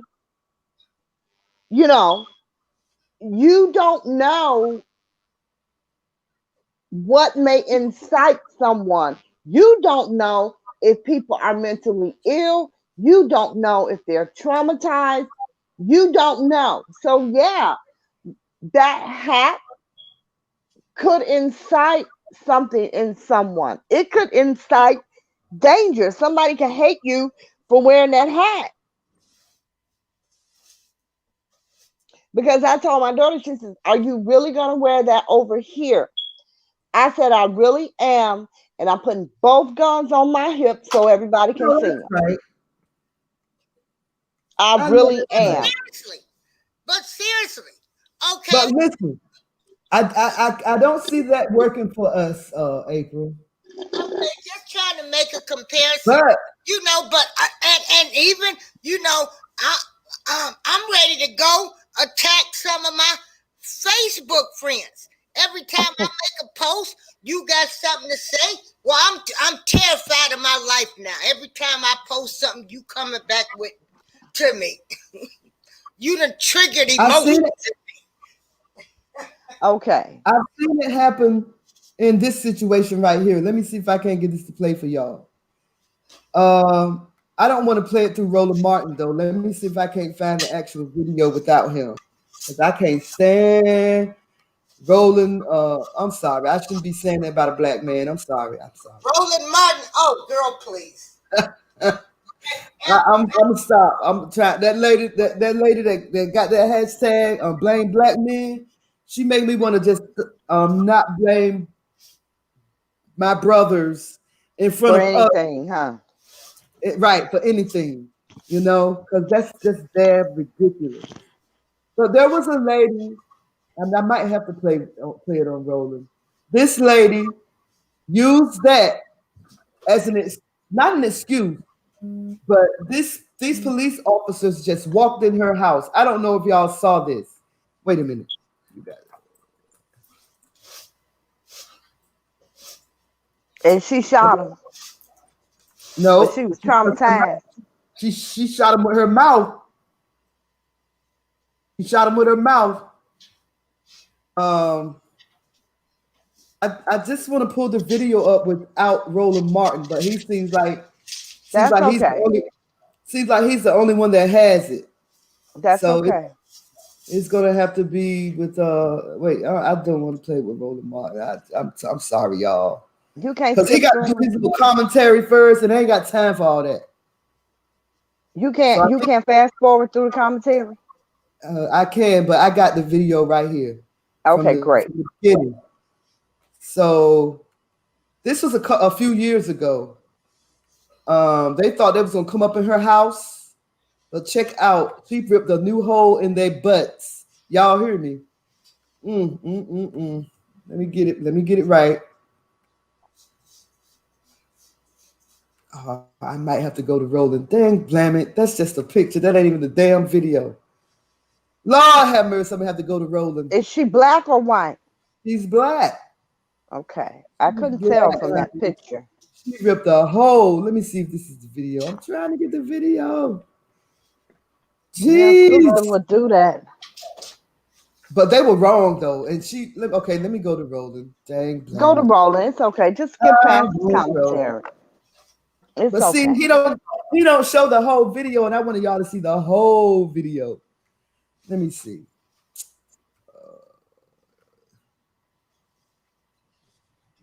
I think y'all will. I think April. I think you will enjoy this.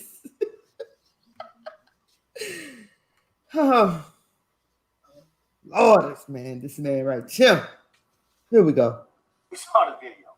First of all, I didn't realize somebody black lived in Montana. Hey fam, I want you to like, share, and subscribe to our YouTube channel. I gotta play this video, y'all. So we saw the video. First of all, I didn't realize somebody black lived in Montana. That's one. There's a sister named Angela Whitey.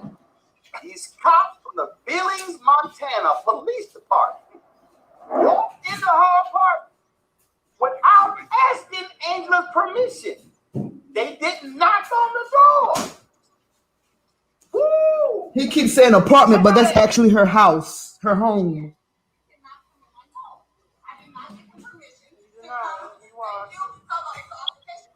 There was no application.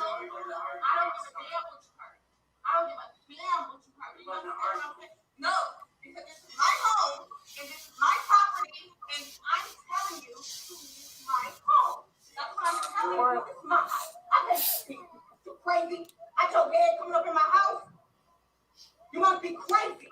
Coming up in here. You heard something. You heard me talking. I talk loud and I'm aggressive. And guess what? They did not knock on my door.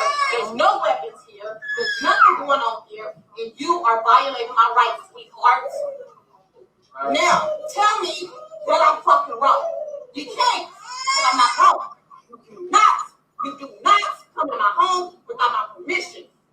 Period. I don't care what you got. I don't care what you got. But guess what? If I had just came in the house and smoking a cigarette, this door would have been closed and your ass would have had to knock. You do not fucking come in my house without my permission. With your white ass, and I'm black, and I'm scared of you. So guess what? I don't care. I don't want to hear it. I don't want to hear it. I'm screaming because I'm screaming because you're in my face. This is my home. This is where my kids live. How I know you wasn't coming up here with a fucking gun? Probably black people killer? How do I know that? I know. I'm aggressive. I'm being hostile. Like you guys call us because you came up in my home. Stop playing. Got the wrong black girl on the right day, baby. What do you want? What do you want? Goodbye. I know my rights. They cannot walk in my home. Because if this door was closed, they would have had to knock. Don't ever do that again. Thank you. And that's the short version. That's the short version. That's the short version. That's why I wanted to find the original video. She ripped a hole in them. What it was, she was outside smoking a cigarette. And when she got up to go in the house, before she could close the door, they walked into her house. And y'all heard her when she said, I fear for my life. I'm a black woman and you are a black person killer. Oh. She said, I'm a black woman and you kill black people. I fear for my life. So that's kind of what April was just talking about. But that's the short version. I wanted to find the original video where she really ripped into them. And look, they left. They told her, because her husband was in there too, and she cussed him out, told him to shut the F up because he tried to, intervene. She said, shut the F up and go get my papers. So they looked at him and said, you the more reasonable one, Was her husband white? No. Okay. Black man. And he shut right up too. He better. He better. So that's kind of what April was talking about. She said she feared for her life. They walked in. Yeah, I got it. Why did they walk into her house though? She was in the house and they said somebody heard screaming and they called the police. She said, of course you heard screaming. I talk loud. That's me talking in my house. This is my property. This is my space. And you are taking up my space. Get the F out of my house. They walked right out.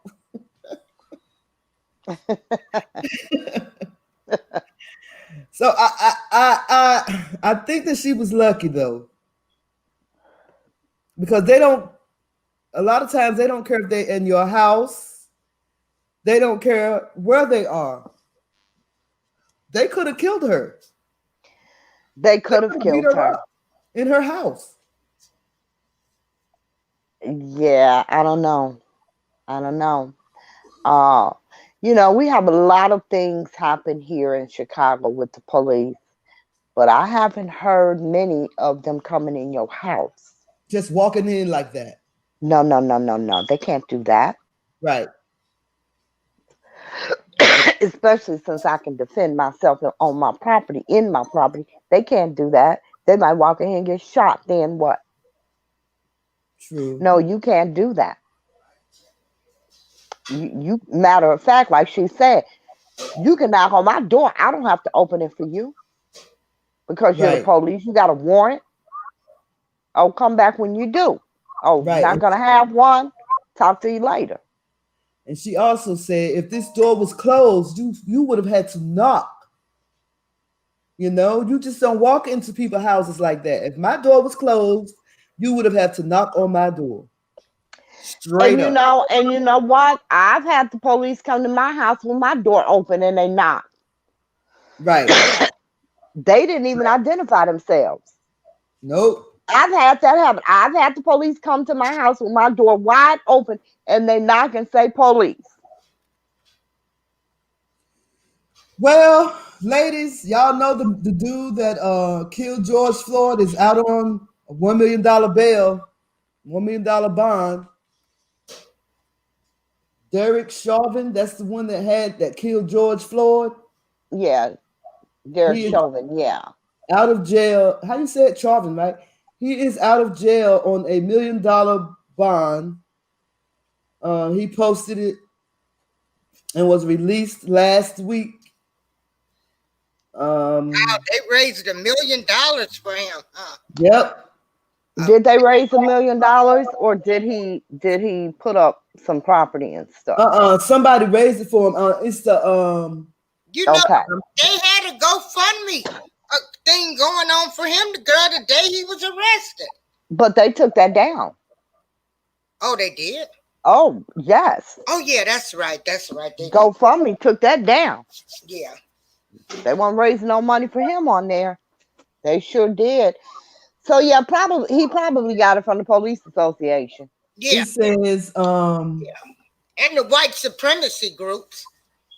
It says in June, a judge set bail of $1.2 $25 million with no preconditions, or $1 million with conditions, which include Mr. Chauvin not contacting Mr. Floyd's family, surrendering his firearms, and not working in law enforcement or security as he awaits trial. Mr. Chauvin was released on conditional bail, which court records showed was guaranteed by a bail bond agency.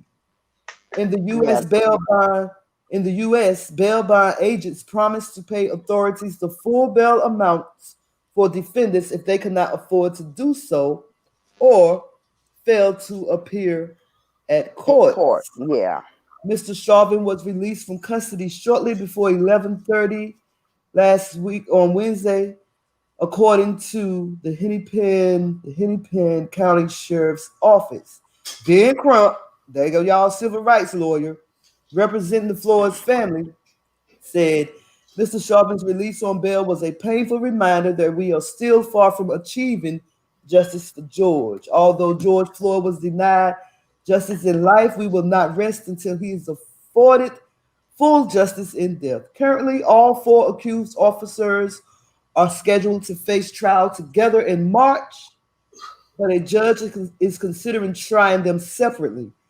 The incident that led to their prosecution highlighted deep wounds over racial inequality in the U.S.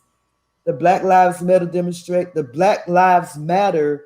demonstrations, some of which turned violent, became a central political issue in the run up to November's presidential election in the United States of this here America. Wow. Now, let me say this. Didn't the judge also give him permission to live out of state? I'm pretty sure he did. Oh, no. That's Yeah. a good question. No, they did. They gave him permission to live out of state because he's afraid for his life. And he should be. But yeah, the judge gave him permission to live in a different state. I have a problem with that. I don't have a problem with him getting bail. I think that the amount of bail was, what's the word I'm looking for? The amount of bail was usual and customary. You know, he posted bail. I don't have a problem with him getting bail. I do have a problem with him being allowed to move and live out of state. I have a problem with that. Yeah, that's yeah. Because how many people do you know get that luxury? Exactly. I do have a problem with that. I have no problem with him getting bail. If he'd have had $100,000 bail, I'd have had a problem. He had $1 million bail. That's usual and customary. $1 million, $1.5 million, $1.25 million. That's normally what bail is set at, you know, in cases like that. So he made the bail. That's fine. I do have a problem with them allowing him to move out of state. Yeah. That's crazy. But his face should be, everybody should know who he is by now, whether he move out of state or not. I don't know. You know, he could go somewhere. You know, he could go to Mormon country. Who knows? They don't watch TV. You know what I'm saying? You'd be surprised at the areas in this country where people really don't, you know, watch television or pay attention to any of that. Because they were saying, you know, in R. Kelly's case, where are they going to find a juror that don't know R. Kelly? They'll find plenty of them. What do you mean? The judge didn't know who he was. That's unbelievable. I don't know why. Because, see, it's unbelievable because we know. But you got to think of all the people, the millions and millions and billions of people that don't listen to R&B. You understand what I'm saying? There was an article I read that said Donald Trump didn't know who Ice Cube was at first. Why would he know who Ice Cube is? I guarantee you. Because Ice Cube, you know, Ice Cube got that song "Arrest the President," that nigga is Russian intelligence. You know Donald Trump done heard about that song. I don't know. I don't know because I don't either. you know, who in his cabinet would be listening to it? You know what I'm saying? And that's what people fail to understand. There are millions and millions of people out here that's just like, well, I would know a country artist because I listen to country music. Yeah, I listen to all kinds of music. But I wouldn't know what do you call it? I wouldn't know any Rastafarian music artist. I wouldn't know. I don't listen to it. I don't know anything about it. Other So than Bob, it you could know be, Bob Marley though, right? That's about yeah, I the know only Bob one. Marley. I know Yeah, Bob I feel- Marley. But I'm saying, you know, name somebody else, couldn't tell you. Hey, when they show the BET Awards, now I don't know any of those artists. That's what I'm saying. That's true. That's true. There are Shalom so to brother, many people. Who are these people? Shalom There to are brother people. Monster Moshe. Shalom, brother. Good to see you in the chat. My bad, y'all. I cut y'all off. Sorry. That's okay. There are people who don't listen to R&B. Yeah. Like, you know, there are millions of people who don't listen to R&B.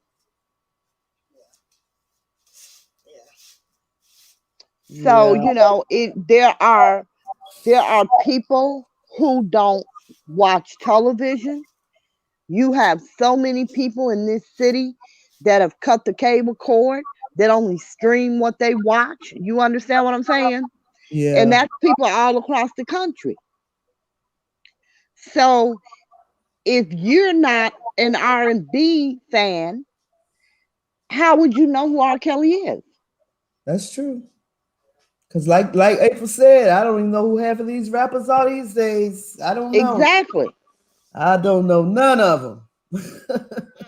Exactly. You know. Let me go to this chat room and see what these people talking about in the chat room. Hunter pawned his laptop for crack. The pawn shop owner took possession of the laptop and gave it to the feds. Oh yeah, that was how it all came out. Right. Yeah. Wow. Wait a minute. No, it ain't. No, it ain't. No, it ain't. He said Hunter pawned his laptop for crack. I wonder, did Hunter get caught with possession of crack 3 or more times where he should be serving a life sentence? You know, because Joe Biden was on the committee for those stronger drug charges. Well, I just saw the one where Update said that this one right here, he said that that's why the dirt coming out on both sides. They got Biden Jr. smoking crack with that 14-year-old, and Biden covered it up for his son. Well, yeah, that's what they do. Well, yeah. They cover their stuff up, and that's what I tell people. But then we want to now we want to start a hashtag of blame black men, but you have white people that are doing the same things and worse. But you're not calling them out.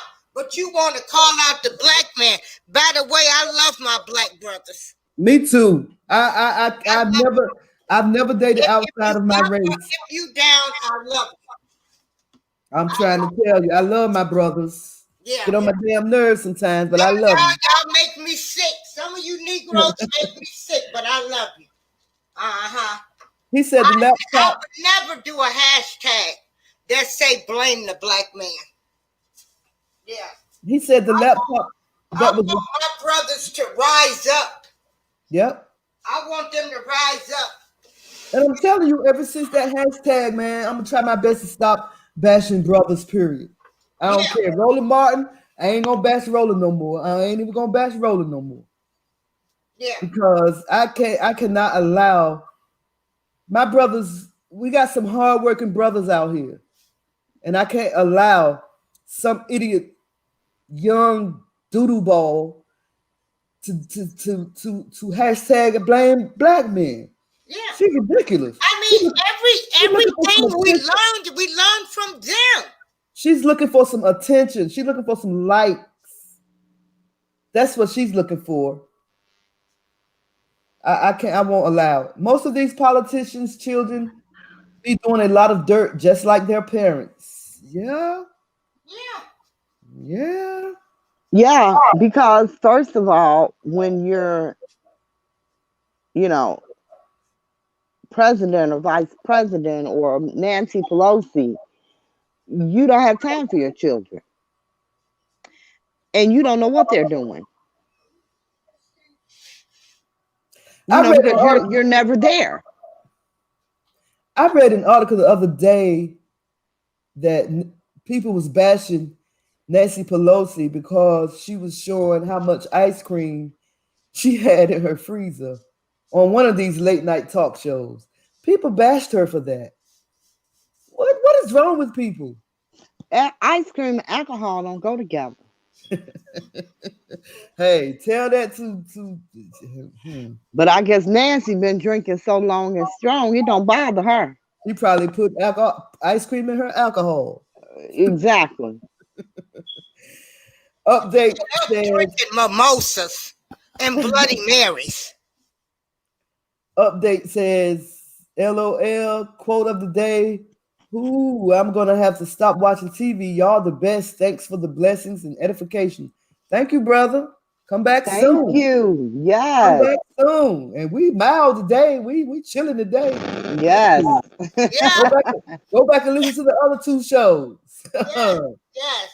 Yes. Moshe Ben Yahuda said, facts, they still have the crab in the barrel mindset. Yeah. I guess we was talking about how black people just tend to want to pull each other down. He says, I stand with Ice Cube. I would never stand with someone like Roland the Pug Martin. See, I said I won't go see. You didn't do it. He did it for you. I read it. It's okay. It's okay that you read it. It's okay. It was not your comment. You just read it. It's okay. Update said Cube and 50 both on Trump bandwagon. Divide and conquer. I don't think that Cube is not a supporter of neither. He's just trying to get something done in reference to the black community. But 50 Cent came out and said he voted for Trump. Right. And Ice Cube has said repeatedly he does not support Trump. Right. He says 50 Cent don't like that tax bracket that what's his face is trying to propose. Joe Biden. Right. Update said 45 black billionaires created during Trump's presidential 4 years. Tyler Perry, Puffy, Jay-Z, and few others are so rich. So the rich and famous, they want Trump in, no doubt about it. He said the rich and famous want to vote Trump in. Yeah, I don't know about that. I really don't know about that because you have, almost every actress and actor are Democrat. Right. Are all against Trump. Even some Republicans. Even some Republican actors. Yes. Look at John McCain's wife. She came out against Biden. John McCain's wife. Now John McCain's wife said she is supporting Biden. First time in her life ever. She's supporting Biden. Look at how Trump treated her husband. Why would she vote for him? You know what I'm saying? Right. He treated that man wrong even after he died, even after he passed away. Talked about him after he died. Yes. He was a loser too. Well, see, now check that out. That's a prime example. You have John McCain's wife and switch parties because of something he said about her husband. No, it's not because of that. It's a little bit more. Well, they don't like Trump. They don't like him. That's true. Talked about Everybody, you know, Trump is the new Chris. Everybody hates Trump. everybody hates Trump. But they're not talking about her switching parties, but we worrying about Ice Cube. Right. See what I'm Exactly. Exactly. Because that is a That's a big good point. deal. That's a I big am deal. sure that John her McCain husband was is probably never rolling a over in his Republican. grave. The Yes, he was. McCain family. But see, they're mad at Trump because you know they took Trump never served in the war, so he made jokes about John McCain. You know him and the prisoners of wars and stuff like that. So this woman switched the entire party because she felt her husband was insulted by Trump. Okay. Nobody complains about that. Oh, they can miss me. We got so many hypocrites out here. I can't take them. They so I'm telling you. hypocritical. Well, I like what you said, April, when we was talking the other day, when we was talking about people on the internet. And you said the internet got people thinking they movie stars. Girl, got them thinking they movie stars. That is so Gangsters. gangster. That is so true. Girl, they thinking, making them think that they somebody important. Yes. So I'm going to play one of my brother's videos right quick. This right here is going to make y'all, maybe make y'all sad, but I just think that this would be something that we need to talk about. Why you want to make us sad? I mean, it's going to make y'all mad. Oh, mad. Okay. Woo, sad. It's going to bring up so many emotions in y'all. Y'all might want to say, well, look, I got to go. But this is from my brother K. Judah's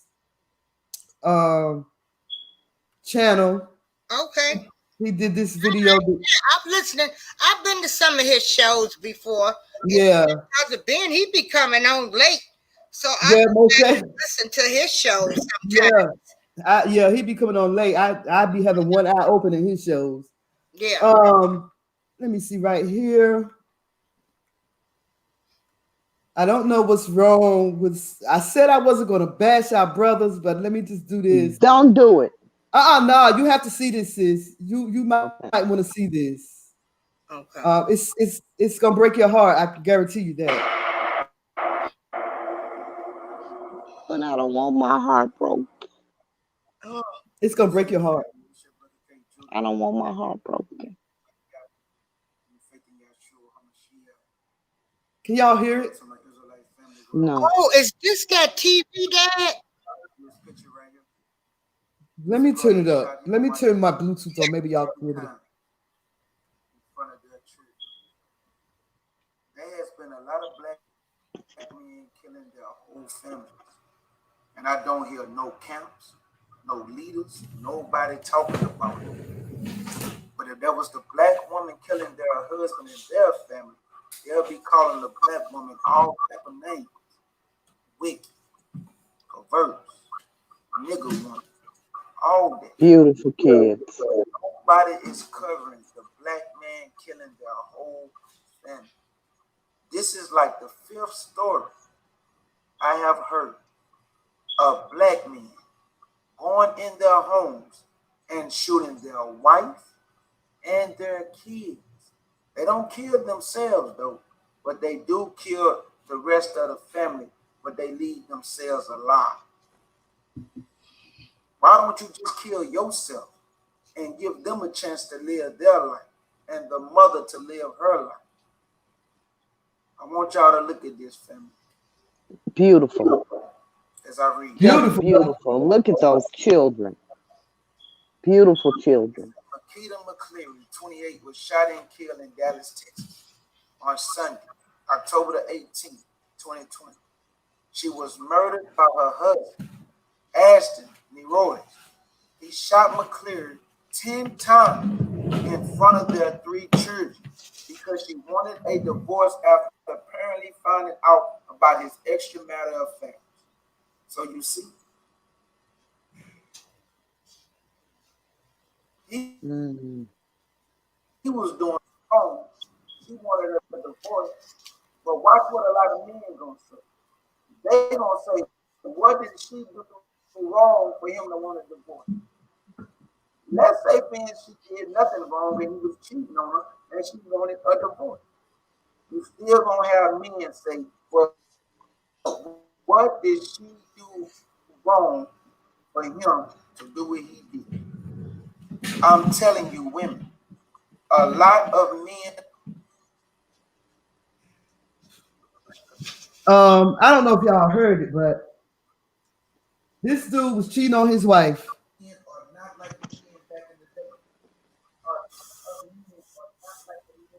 I cannot get over how beautiful these children are. Look at these kids. How could you look at your babies and shoot them? He shot the woman 10 times in front of her kids, in front of their kids. He was the one cheating. I heard that. What, she was going to leave him? Yeah, she asked him for a divorce. She found out he was cheating, and she asked for a divorce. Oh, wow. That's the power. She filed for the divorce. Listen, he shot her 10 times. 10 times. Moshe did a video. Moshe did a video talking about it, and he cussed that man slam out. And it looked like he don't have no remorse on his face. He does not appear to be remorseful at all. Now you doing wrong. You can't say that though. You can't say that though. You can't say he doesn't have any remorse by looking at a picture. No, that's not what I said. I said it looked like he doesn't have any remorse on his face. I didn't say he wasn't remorseful. It just looks like on this picture at the top left that he don't have any remorse on his face. I'm not saying that he's not remorseful. He just doesn't look like it. But what does remorse look like though? Really? I mean, sad and sorry, having a sorry look on your face for what you did. That's what I'm saying. I mean, that's just how, I'm sorry. I'm sorry I killed my wife. I shot her 10 times and I did it in front of my children. Oh my God, what have I done? I'm just saying, according to this picture. I understand what you're saying. Maybe he hasn't gotten to that point yet, Maybe he hasn't. Some people do things that send them in the shock that they can't even believe they did. You know what I'm saying? Yeah. I don't know. He just looked hard to me. He looked like a killer to me. He's a coward. I'm just saying. He looked like a killer to me. He's a coward. You the one doing wrong. Right. But you gonna kill your wife. That's crazy. Lord, help us all. Yeah. Help us all. Maybe he. That's gonna be 10 times though. No more. What was he shooting? Saw their mom be shot. What did he shoot her with? 10 times? Yeah, he shot her 10 times. I don't know what kind of gun he had. I need one of those. Shit. Oh my goodness, y'all. I just don't know what else to say. Yeah. I just don't know what else to say. I just this world that we live in is just full of evil and hate, and we in these last days, people going plumb crazy. Well, I keep telling people, they don't want to believe me when I tell them, a lot of this has to do with crack babies, ADHD, Ritalin babies. Nobody wants to believe it. They say, "Oh, you crazy." No. These kids have psychological effects from that stuff. I think they have psychological effects from a lot of things. Yeah. I really do. That's only to name a few. Because to shoot your wife 10 times, that's some passion right there. Passion, ain't it? Jesus. No, really. That is 10 times. Well, something is wrong with him. You shoot somebody 10 times. 10 times.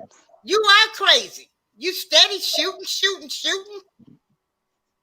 And you in the wrong. In front of your children. And you the one that's wrong. You You know the one that's I'm wrong. wrong with her 10 times? This Yep. ain't cops and robbers. See, And video then got them messed up too. shot her 10 times in front of their children, Yep. and then shot his children. But I'm with that guy. He should have just killed himself. Yeah. Wow. Yep. I had a friend when I was growing up in high school. Her father did that to her mother in front of them. Yep. See, Back in the 80s. I had a friend, two of them actually, that told me, when a Negro tell you, if I can't have you, can't nobody have you, walk out immediately and hit my line. You better go. When a dude tell Walk you out that, immediately go. and hit my line, because he means that. So I'm going to have to come and kill him before he does anything to you. Yes. You know, it's sad. It really is sad. Unfortunately for me, I mean, I just look at those kids. They were all so beautiful, such beautiful babies. Yeah, I've seen it a million times though. Yeah. They're gonna be scarred for life. Yeah, that's what I'm Did they saying. live? Wait, did the children live? Didn't he kill the kids too? Nope. I don't know. I don't think so. Let me see if I can't find the actual No, article. he killed those kids. He killed them too? Yes. He killed the whole family. Oh no, see that was the YouTube dad that killed the whole family. This man said that he shot his wife 10 times in front of the kids, then killed the kids. That's what he said. He said no. That's not what he said. He said that there was a large amount of a high rise in black men killing their families, and then he named several other black men that shot their families, and he named one that shot the whole family. Well, let me make sure. Make sure. Man kills. Oh shoot! I said man killed wife 10 times. Lord have mercy. Oh my! Yeah, this happened in Texas. I have it right. Here. And it happened on October the 18th. Yeah, just a few days ago. A few days ago. Yep, a week ago or so. It says man faces murder charge after fatally shooting wife. Come on, pop-ups. I hate it when these things pop up. It says, oh yeah, that's him, because Willie D talked about it. Yeah, he only shot it says the wife. Yeah, it says a man. He was social media's best dad. It says a man is in custody accused of fatally shooting his wife. Police responded to a shooting called in the 1700 block of Oaks Drive at about 5:30 p.m. When officers arrived, they found a woman who had been shot multiple times. The woman, identified as 28-year-old Marquita McCleary of Garland, was taken to a hospital and pronounced dead. Her husband, 28-year-old Ashton Neros, was taken into custody. He was booked into the Mesquite jail Sunday night, where his bail was set at $100,000. That's all. He got bail. Woo, child. Okay, something is popping up. What happened? Willie D did a special. Yeah, they were like a social media family. Right. It says a Mesquite police spokeswoman said authorities had not determined a motive in the shooting. There is no public risk and the investigation is ongoing. Oh, that's all the article said. Okay. So you said they had a YouTube channel? Wow, that is nothing. Yeah, they were real popular on YouTube. Right. They had a family show. Yeah. He did a special on them 2 hours ago. Yeah, they was known as social media family. Yeah. Yeah. See what I'm saying? Social media got these people messed up. It's a sad situation. It's really a sad Out cheating situation. on your wife, you known as America's dad.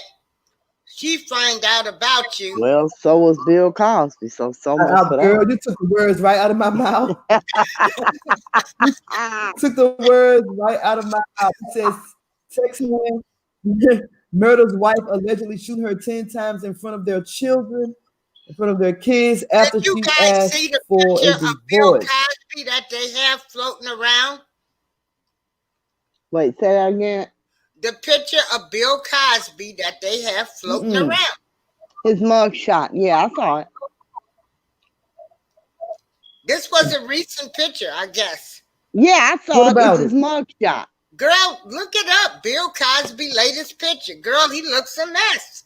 I'm like, why would they share this? They were laughing at him on TMZ. Yeah, he's lost a lot of weight. He ain't got a haircut or shave. He looks horrible. But yeah, that's his mugshot. I mean, because it sells papers, you know, it gets views and likes. I was looking at Did you I was find looking at this picture of the dude.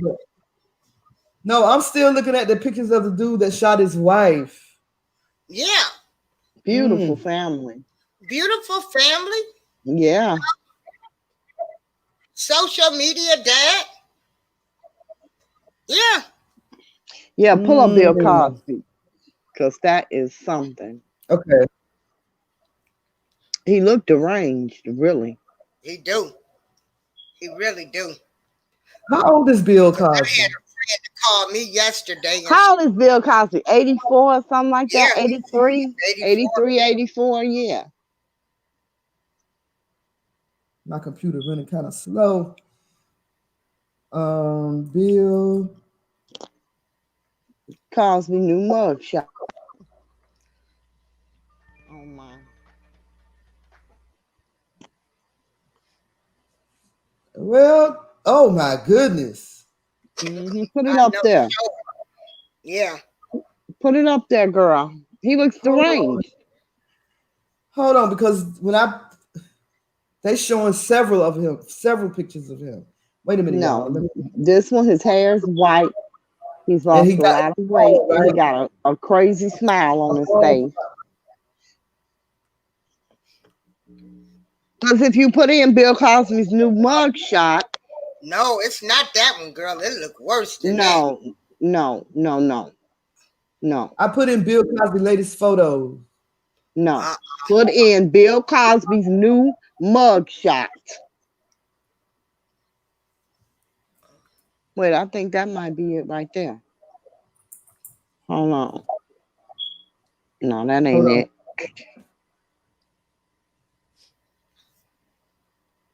Oh, wow. Right there, one day. Yeah. Put that one There up. it is. This one right here. 1 day ago. Yeah. That's it. Wow. Don't he look deranged? I think they did Bill wrong, though. Why? Because, I mean, I don't know. I mean, why? What was wrong? What do you mean? I don't understand. Did it wrong how? Well, look how long it took them to get Harvey Weinstein. You know, why do you all do that? Seriously, I hate when people do that. They say the same thing about R. Kelly. Why it take him 30 years? What difference does it make? It's because he still did what he did. He still did it. It's because we don't understand it. Like, if this happened in the 70s, why not? Why didn't they step up in the 70s? You don't know that they didn't step up in the 70s. You got to understand, you were around in the 70s, a totally different time. I was around.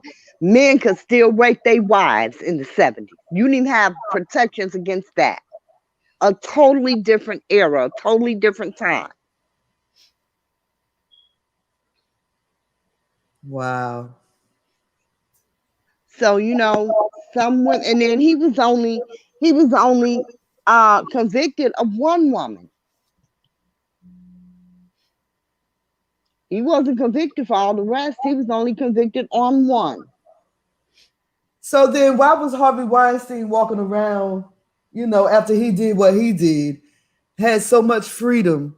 They didn't go after Harvey Weinstein like they went after Bill Cosby. That's what I'm saying. Why didn't they? They didn't. Because why didn't they?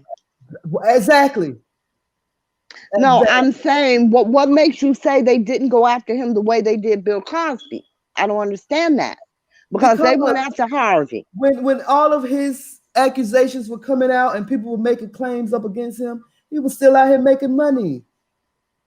And when his came out, he was still making money. And when Bill's came out, he was still out there doing whatever he did until he got charged. And the same with Harvey. You know, until they had some proof, Bill was walking around. And it was the same with Harvey. Until they had some proof, he walked around. You got Charlie Sheen out here. He was out here infecting women on purpose, and he's still walking around. I see, I think that's a rumor. I don't believe that's true. It's true. I don't believe that. I don't believe it's true. I don't believe it's true. So you don't believe nobody? No. What women? What women? What women have came forth and said that they have HIV? From Charlie Sheen, what's his ex-wife's name? I can't even think of her name. Denise Richards. Yeah, she came forward, and she was married to him. And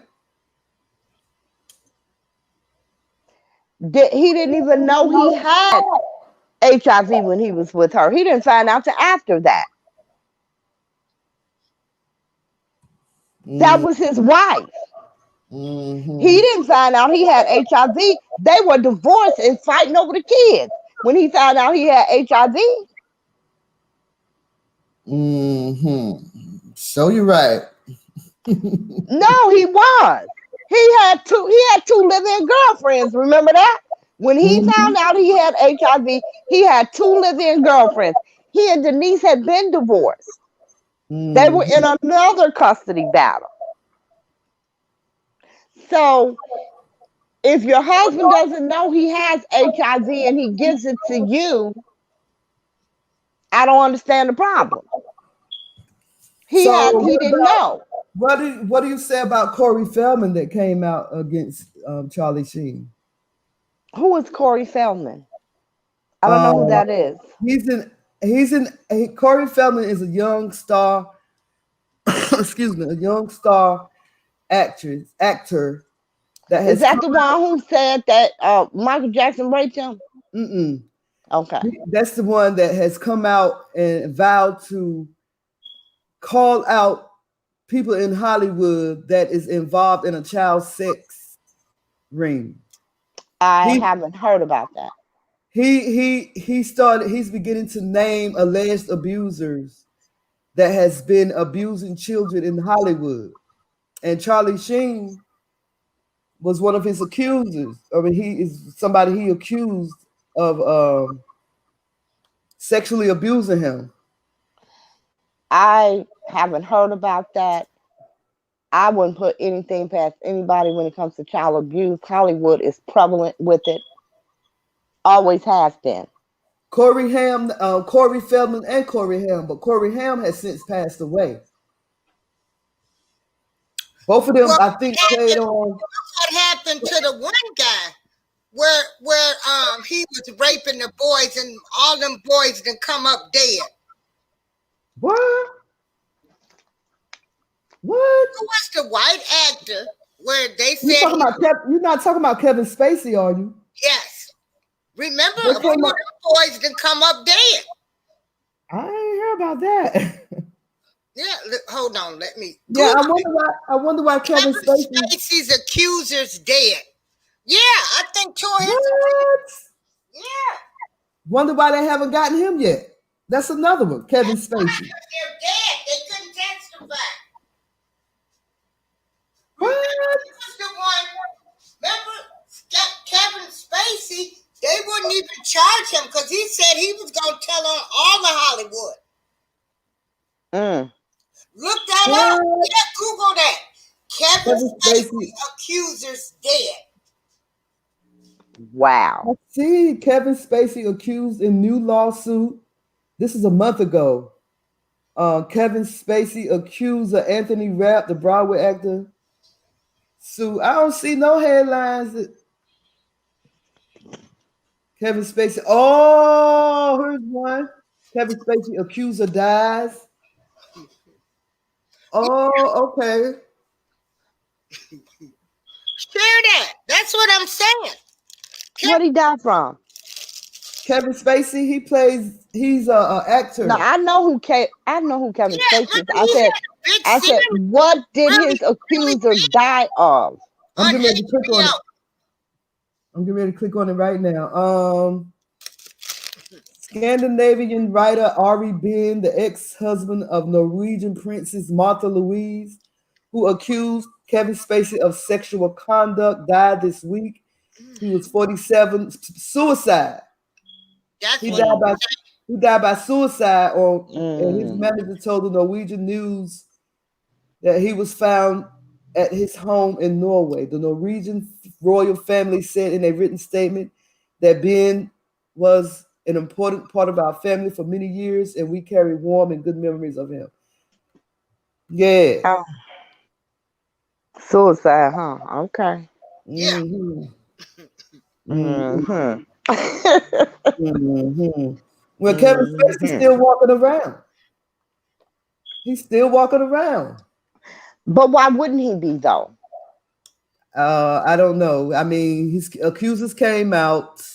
The accusers are dead. Right. So no, not all of them. Just that one person is dead. Yeah. But okay. After that one person came up dead. But remember, go back to where in Google, Kevin Spacey says, if I go down, all of Hollywood will go down. I remember that. So maybe that's why he's still walking around. Maybe that's why, or maybe his accusers have not followed up with the authorities. You know, it's one thing to come out and say something. It's another thing. He just had another accuser come out a month ago. And said what? But what? Anthony Rapp, the Broadway actor who originated. Okay, let me open it, y'all. Let me open it. Anthony Rapp, the Broadway accusers are coming up dead. Anthony Rapp, the Broadway actor who originated the Mark role in Rent, sued Kevin Spacey under New York's Child Victims Act. Rapp says he was 14 at a party at Spacey's apartment in 1986 when Spacey grabbed Rapp's butt, lifted him into a bed. It says a bed, and laid on top of him. Rapp allegedly managed to extricate himself from the situation. Is that it? Dang. I think that's it. Let me see. That's it. That's what I was saying. That's why I always say, well, my God, at least all the R. Kelly victims still living while they talking about he had an enterprise. It says, what is this? I do not want to subscribe to your mess. Leave me alone.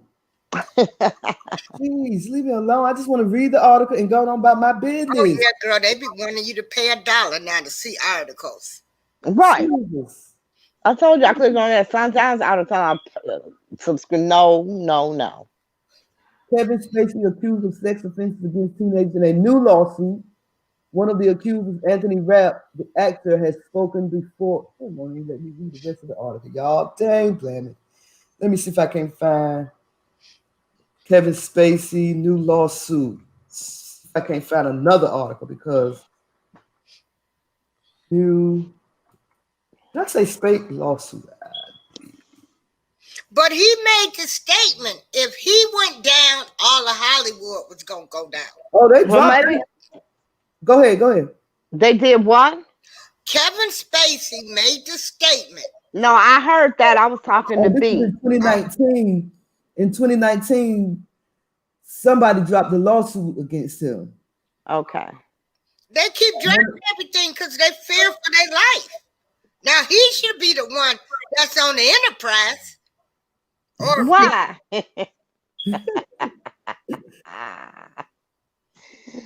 That's why he's walking around. Nobody's filing charges against him. no, they are, but they're coming up dead. They fear for their life.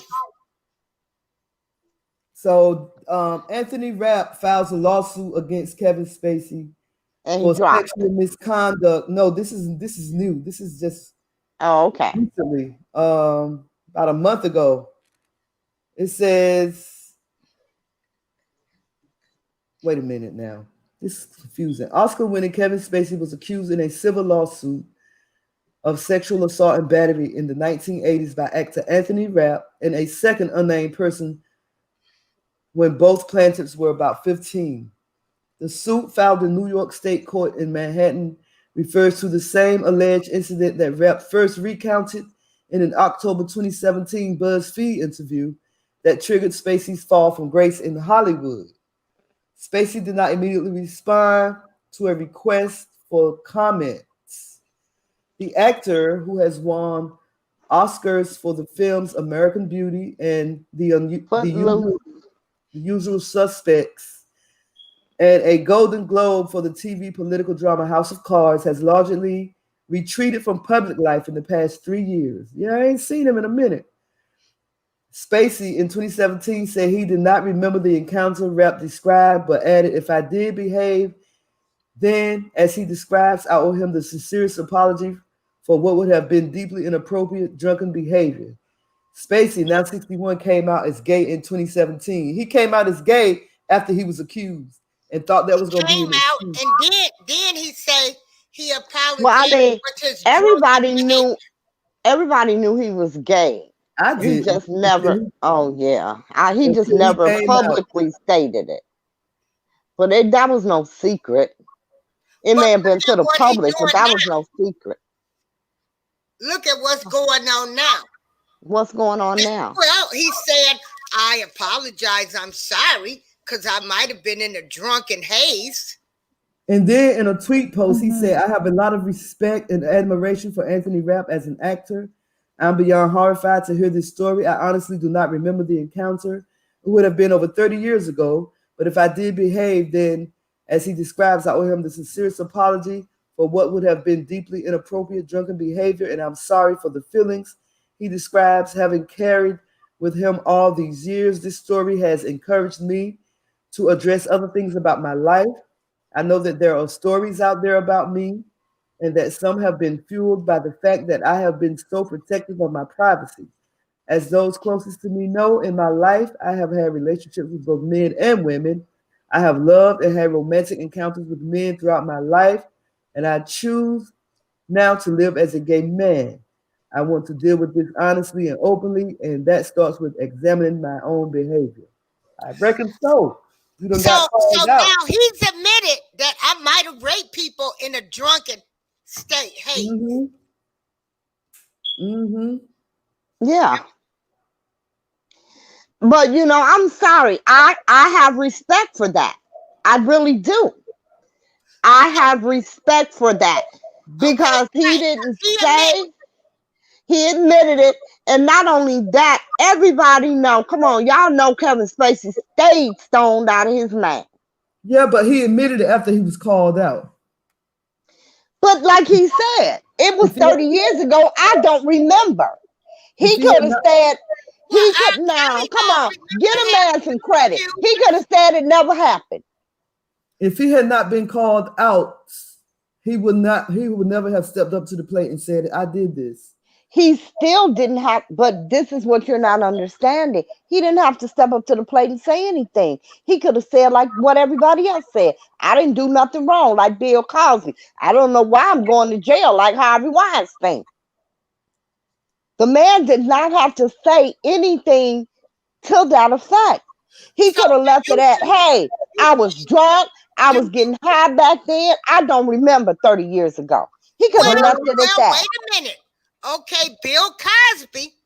Come on, Now, bring it out. Bill Cosby did say a deposition that they used against him.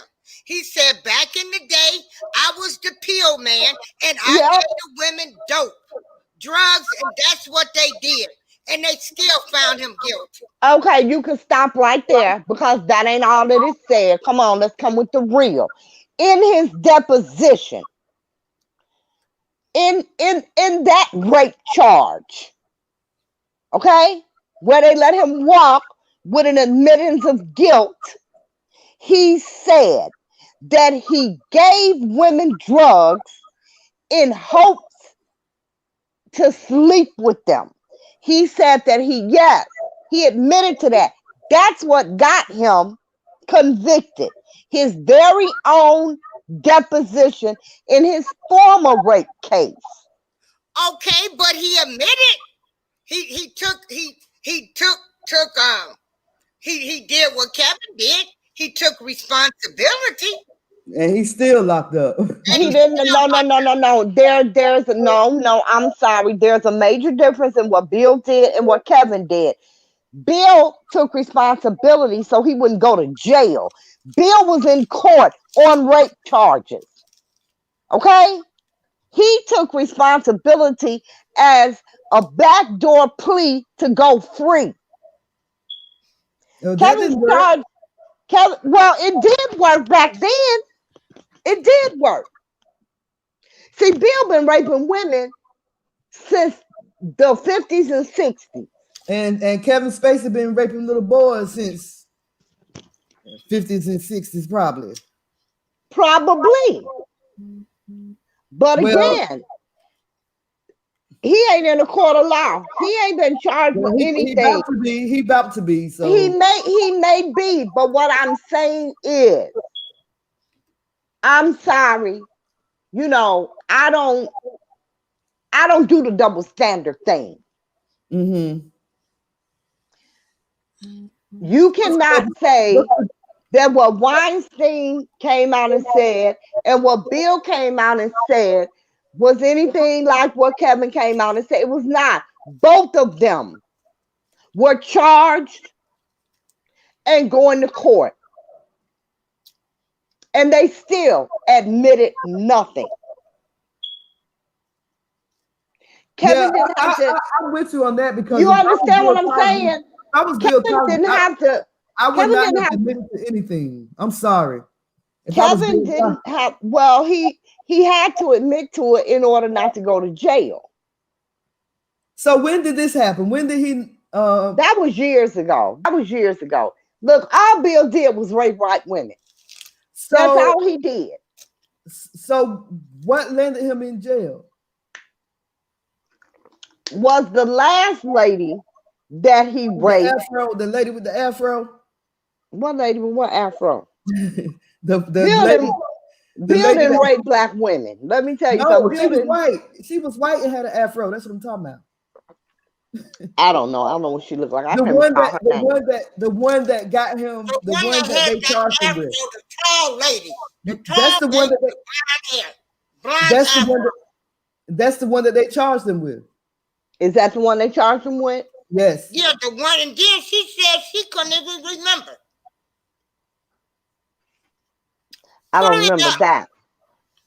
remember that. But what I'm saying, all I'm saying is, you know, everybody want to strip credit away just because they're white men. You got to give credit where it's due, regardless of who it is. Weinstein gets no credit. Weinstein got convicted and still said he didn't know why he was going to jail. He didn't do nothing wrong. Bill Cosby said exactly the same thing. They weren't supposed to use that. It was supposed to be sealed forever. They told me it would never come back to haunt me. Well, they lied. Kevin Spacey has not been charged with anything. Kevin Spacey could have said, look, it was 30 years ago. I was drunk. I was getting drunk and doing drugs. Ain't I that what don't Bill Cosby remember. said? Ain't that what Bill Cosby said? Will you let me finish? No, that's not what Bill Cosby said. Bill Cosby didn't say he didn't remember. Bill Cosby said it never happened. They were all liars. Everybody was lying. He didn't say it never happened. I mean, he didn't say he didn't remember. Look that up, B. Look, see what it says. Bill Cosby says all accusers are lying. See what that says. He said they were lying. Now he would have did better with I don't remember because he was damn near 80 years old. I'm just saying I would not have admitted to any damn thing. I'm just Listen, when you're faced with going to prison and they say, hey, just tell us what you did and you can go home, you'll tell them anything they want to hear. I ain't do nothing. But he did it. He knew he did it. There was evidence of him doing it. And the whole thing was to keep it quiet. Just like which is what happened. Just like Kevin Spacey probably knew he did it. He just used being drunk as an excuse. He know he raped that boy. They didn't say he was raped. You know he raped that boy. He was sexually assaulted that boy, threw him on the bed and had sex with him. Did it say had sex with him? Yes, ma'am. I just read okay. Okay. But no, he may not know. He may not remember. He was drugged out. He may not remember. He remembered. See, you don't know that. Just like Bill Cosby remembered, he remembered. You don't know that he remembered. He just know what to do. He just know what to do to stay out of jail. What? Okay? I said he just know what to do to stay out of jail. He just know what to say to stay out of jail. He remember. That ain't gonna keep him out of jail. He remember. How's that gonna keep him out of jail? If anything, it's gonna help put him in there. It ain't helped yet. Hell no, because they scared they might come up dead. I can't find no story. Wow. I'll give you credit. I'll tell you like this. I'll give you credit, Captain. If anybody raped or molested me 30 years ago, I'll forgive him and move on with my life because I cannot change history and I don't want them to be a part of my damn future. There you go. There you go. That's what I'm talking about. What's the purpose of that's what I don't understand. That's what I'm saying. I mean, what is the purpose? What's the you purpose have to understand everybody isn't the same. Everybody can't just do that.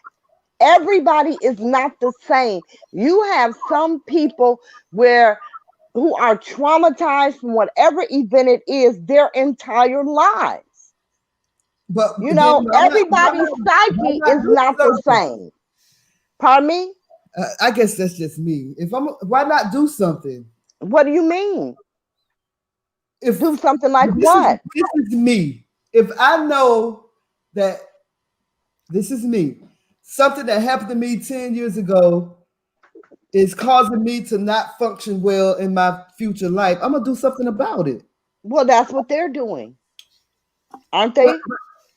But you that's said what they're doing. I'm going off what you said. Everybody can't do that. No, I'm saying everybody just can't move on like that. I was talking to April. So some people want to see, like Bill Cosby, 80 years old, about to die, probably a dying there. What have you accomplished if you didn't get him in his prime? Here's the thing. I don't know what they accomplished. I don't know. Everybody is different. I don't know. Okay. You know, I don't know what they were looking for. This is what I'm saying. Everybody's feeling. He still didn't admit to ever raping you. But he's still in jail for it, though. So he didn't have to admit it. Okay. You got some form of justice. Maybe that's what some people are looking for. some form of justice, something to say, yes, this really happened, even though he didn't say it, the court said it for him. And you have some people that are just like that. And then you have others that are like you. Fuck it, it happened. I can't change it. I don't want to take it into my future. It's a done deal. And I get it on both sides. But just because that's the way you're capable of dealing with it, everybody doesn't have that capability. It's not what I'm capable of doing. It's just the fact that I'm going to take control of my life. That's what I'm saying. You're capable of doing that. Consume me. Damn, I'm 58 years old. Why would I still walk around? You know, and I told you, sometimes you don't even get the answer that you want by confronting the person that molested you or seeing that. I mean, exactly. Bill never said that he did it, even though the court proved it. Some people still are probably mad because he's denying it. They're probably still mad that he's denying it, but all of those women said that they had a sense of closure with him being found guilty. So again, maybe that's what some people need. Everybody does not feel the same. Everybody isn't capable of just picking themselves up and seeing things the way that you see them and having the strength to do what you did. Everybody doesn't have that. You know, a lot of those women were on drugs. You understand what I'm saying? A lot of those women went through a lot of shit because of their abuse. So sometimes people just can't deal on the level that you dealt with it on. I don't know what they're looking for. Praise God, I've never been sexually abused. Oh, you know what? Maybe we need to stop and make this a topic for another show. Well, it is going on 3 hours, ladies. And we can talk about that, and I'll talk about my experience. Because I'm very ignorant when it comes to this, because I have never been sexually assaulted either. Well, I have been. I haven't been, but I did. My mom ran a shelter, two of them actually, one for men and one for women, for sexually abused teens. And their emotions run the gamut. You understand what I'm saying? They really do. So it's hard. You can't, you know, what works for one person doesn't work. It's not a one size fit all thing. You know, there were some kids that just felt like that was their way of life. That's just how it was. You know, it happened to my sister. You know, that's just life. That's how they just felt about it. And then you had others that were just unable to function, and everything in between.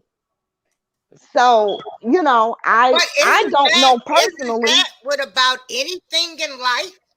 Where some people, you know, some kids, they can't function after the parents divorce. Right. You know, so yeah, it's always something that everybody can't handle that another person can't handle. Exactly. But when you're talking, when do you make them own up to it? Okay, Johnny, Billy boy, the parents are divorced. Grow up. They're not getting back together. You have a new stepmother now.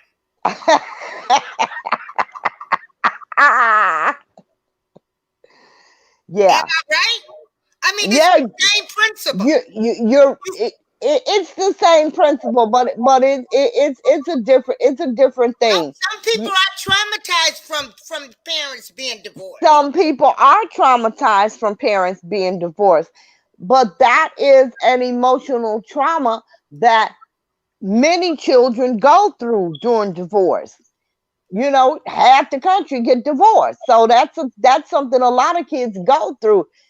Sexual abuse is different than your parents getting divorced. You know, it's a emotional trauma, it's a physical trauma. You know, it's a whole nother deal.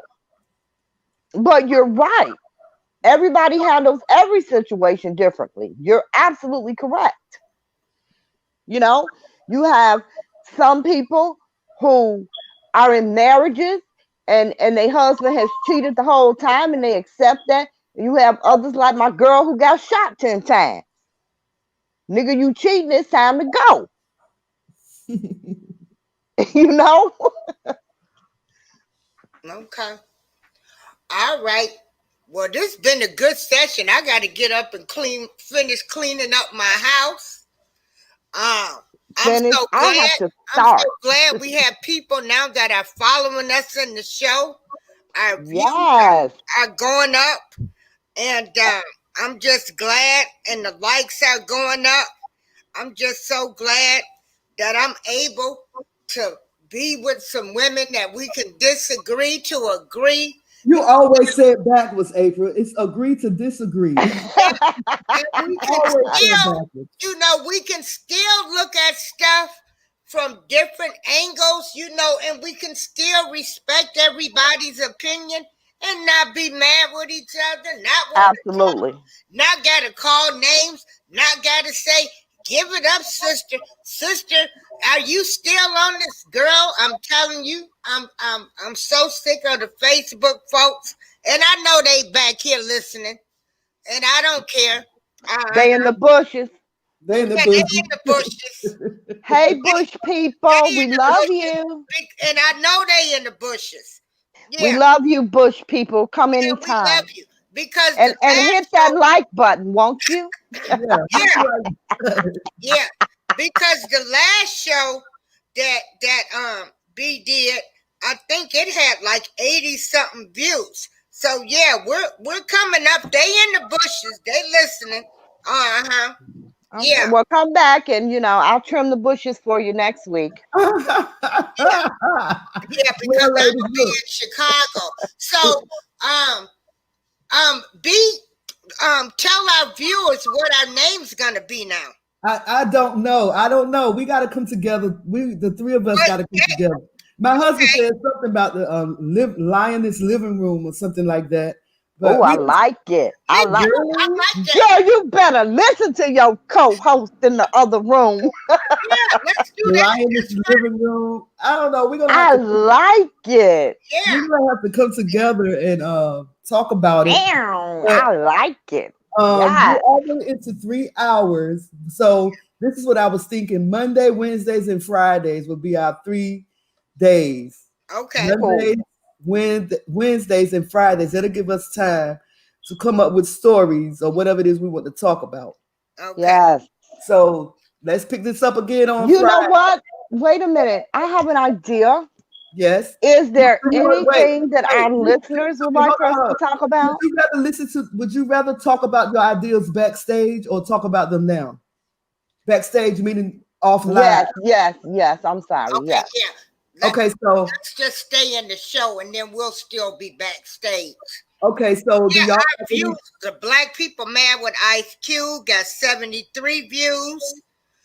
Wow. Shooting the Facts 55. So they're going up. They're going up. So I've got you. I'm gonna have Debowski put the link in the show for people to subscribe to the show. And let's talk about that backstage, shall we? So if you have any closing remarks, we can close this show and chat backstage. Well, I want to say to my people, please wake up. Please support your brother when they're trying to do something. Let's not be critical of our brothers that are making things happen. Let's learn how to respect. Let's all stand behind Ice Cube because he got something done. It don't matter what you think about him. What the man got something done. Give him his kudos and shut the hell up. Come on. Okay, well, that was a closing. I just really want to say I'm really happy to be on this platform. I thank you all so much for listening. And will you all please go vote? I don't care who you vote for. Go vote. If it's important to you, just do it.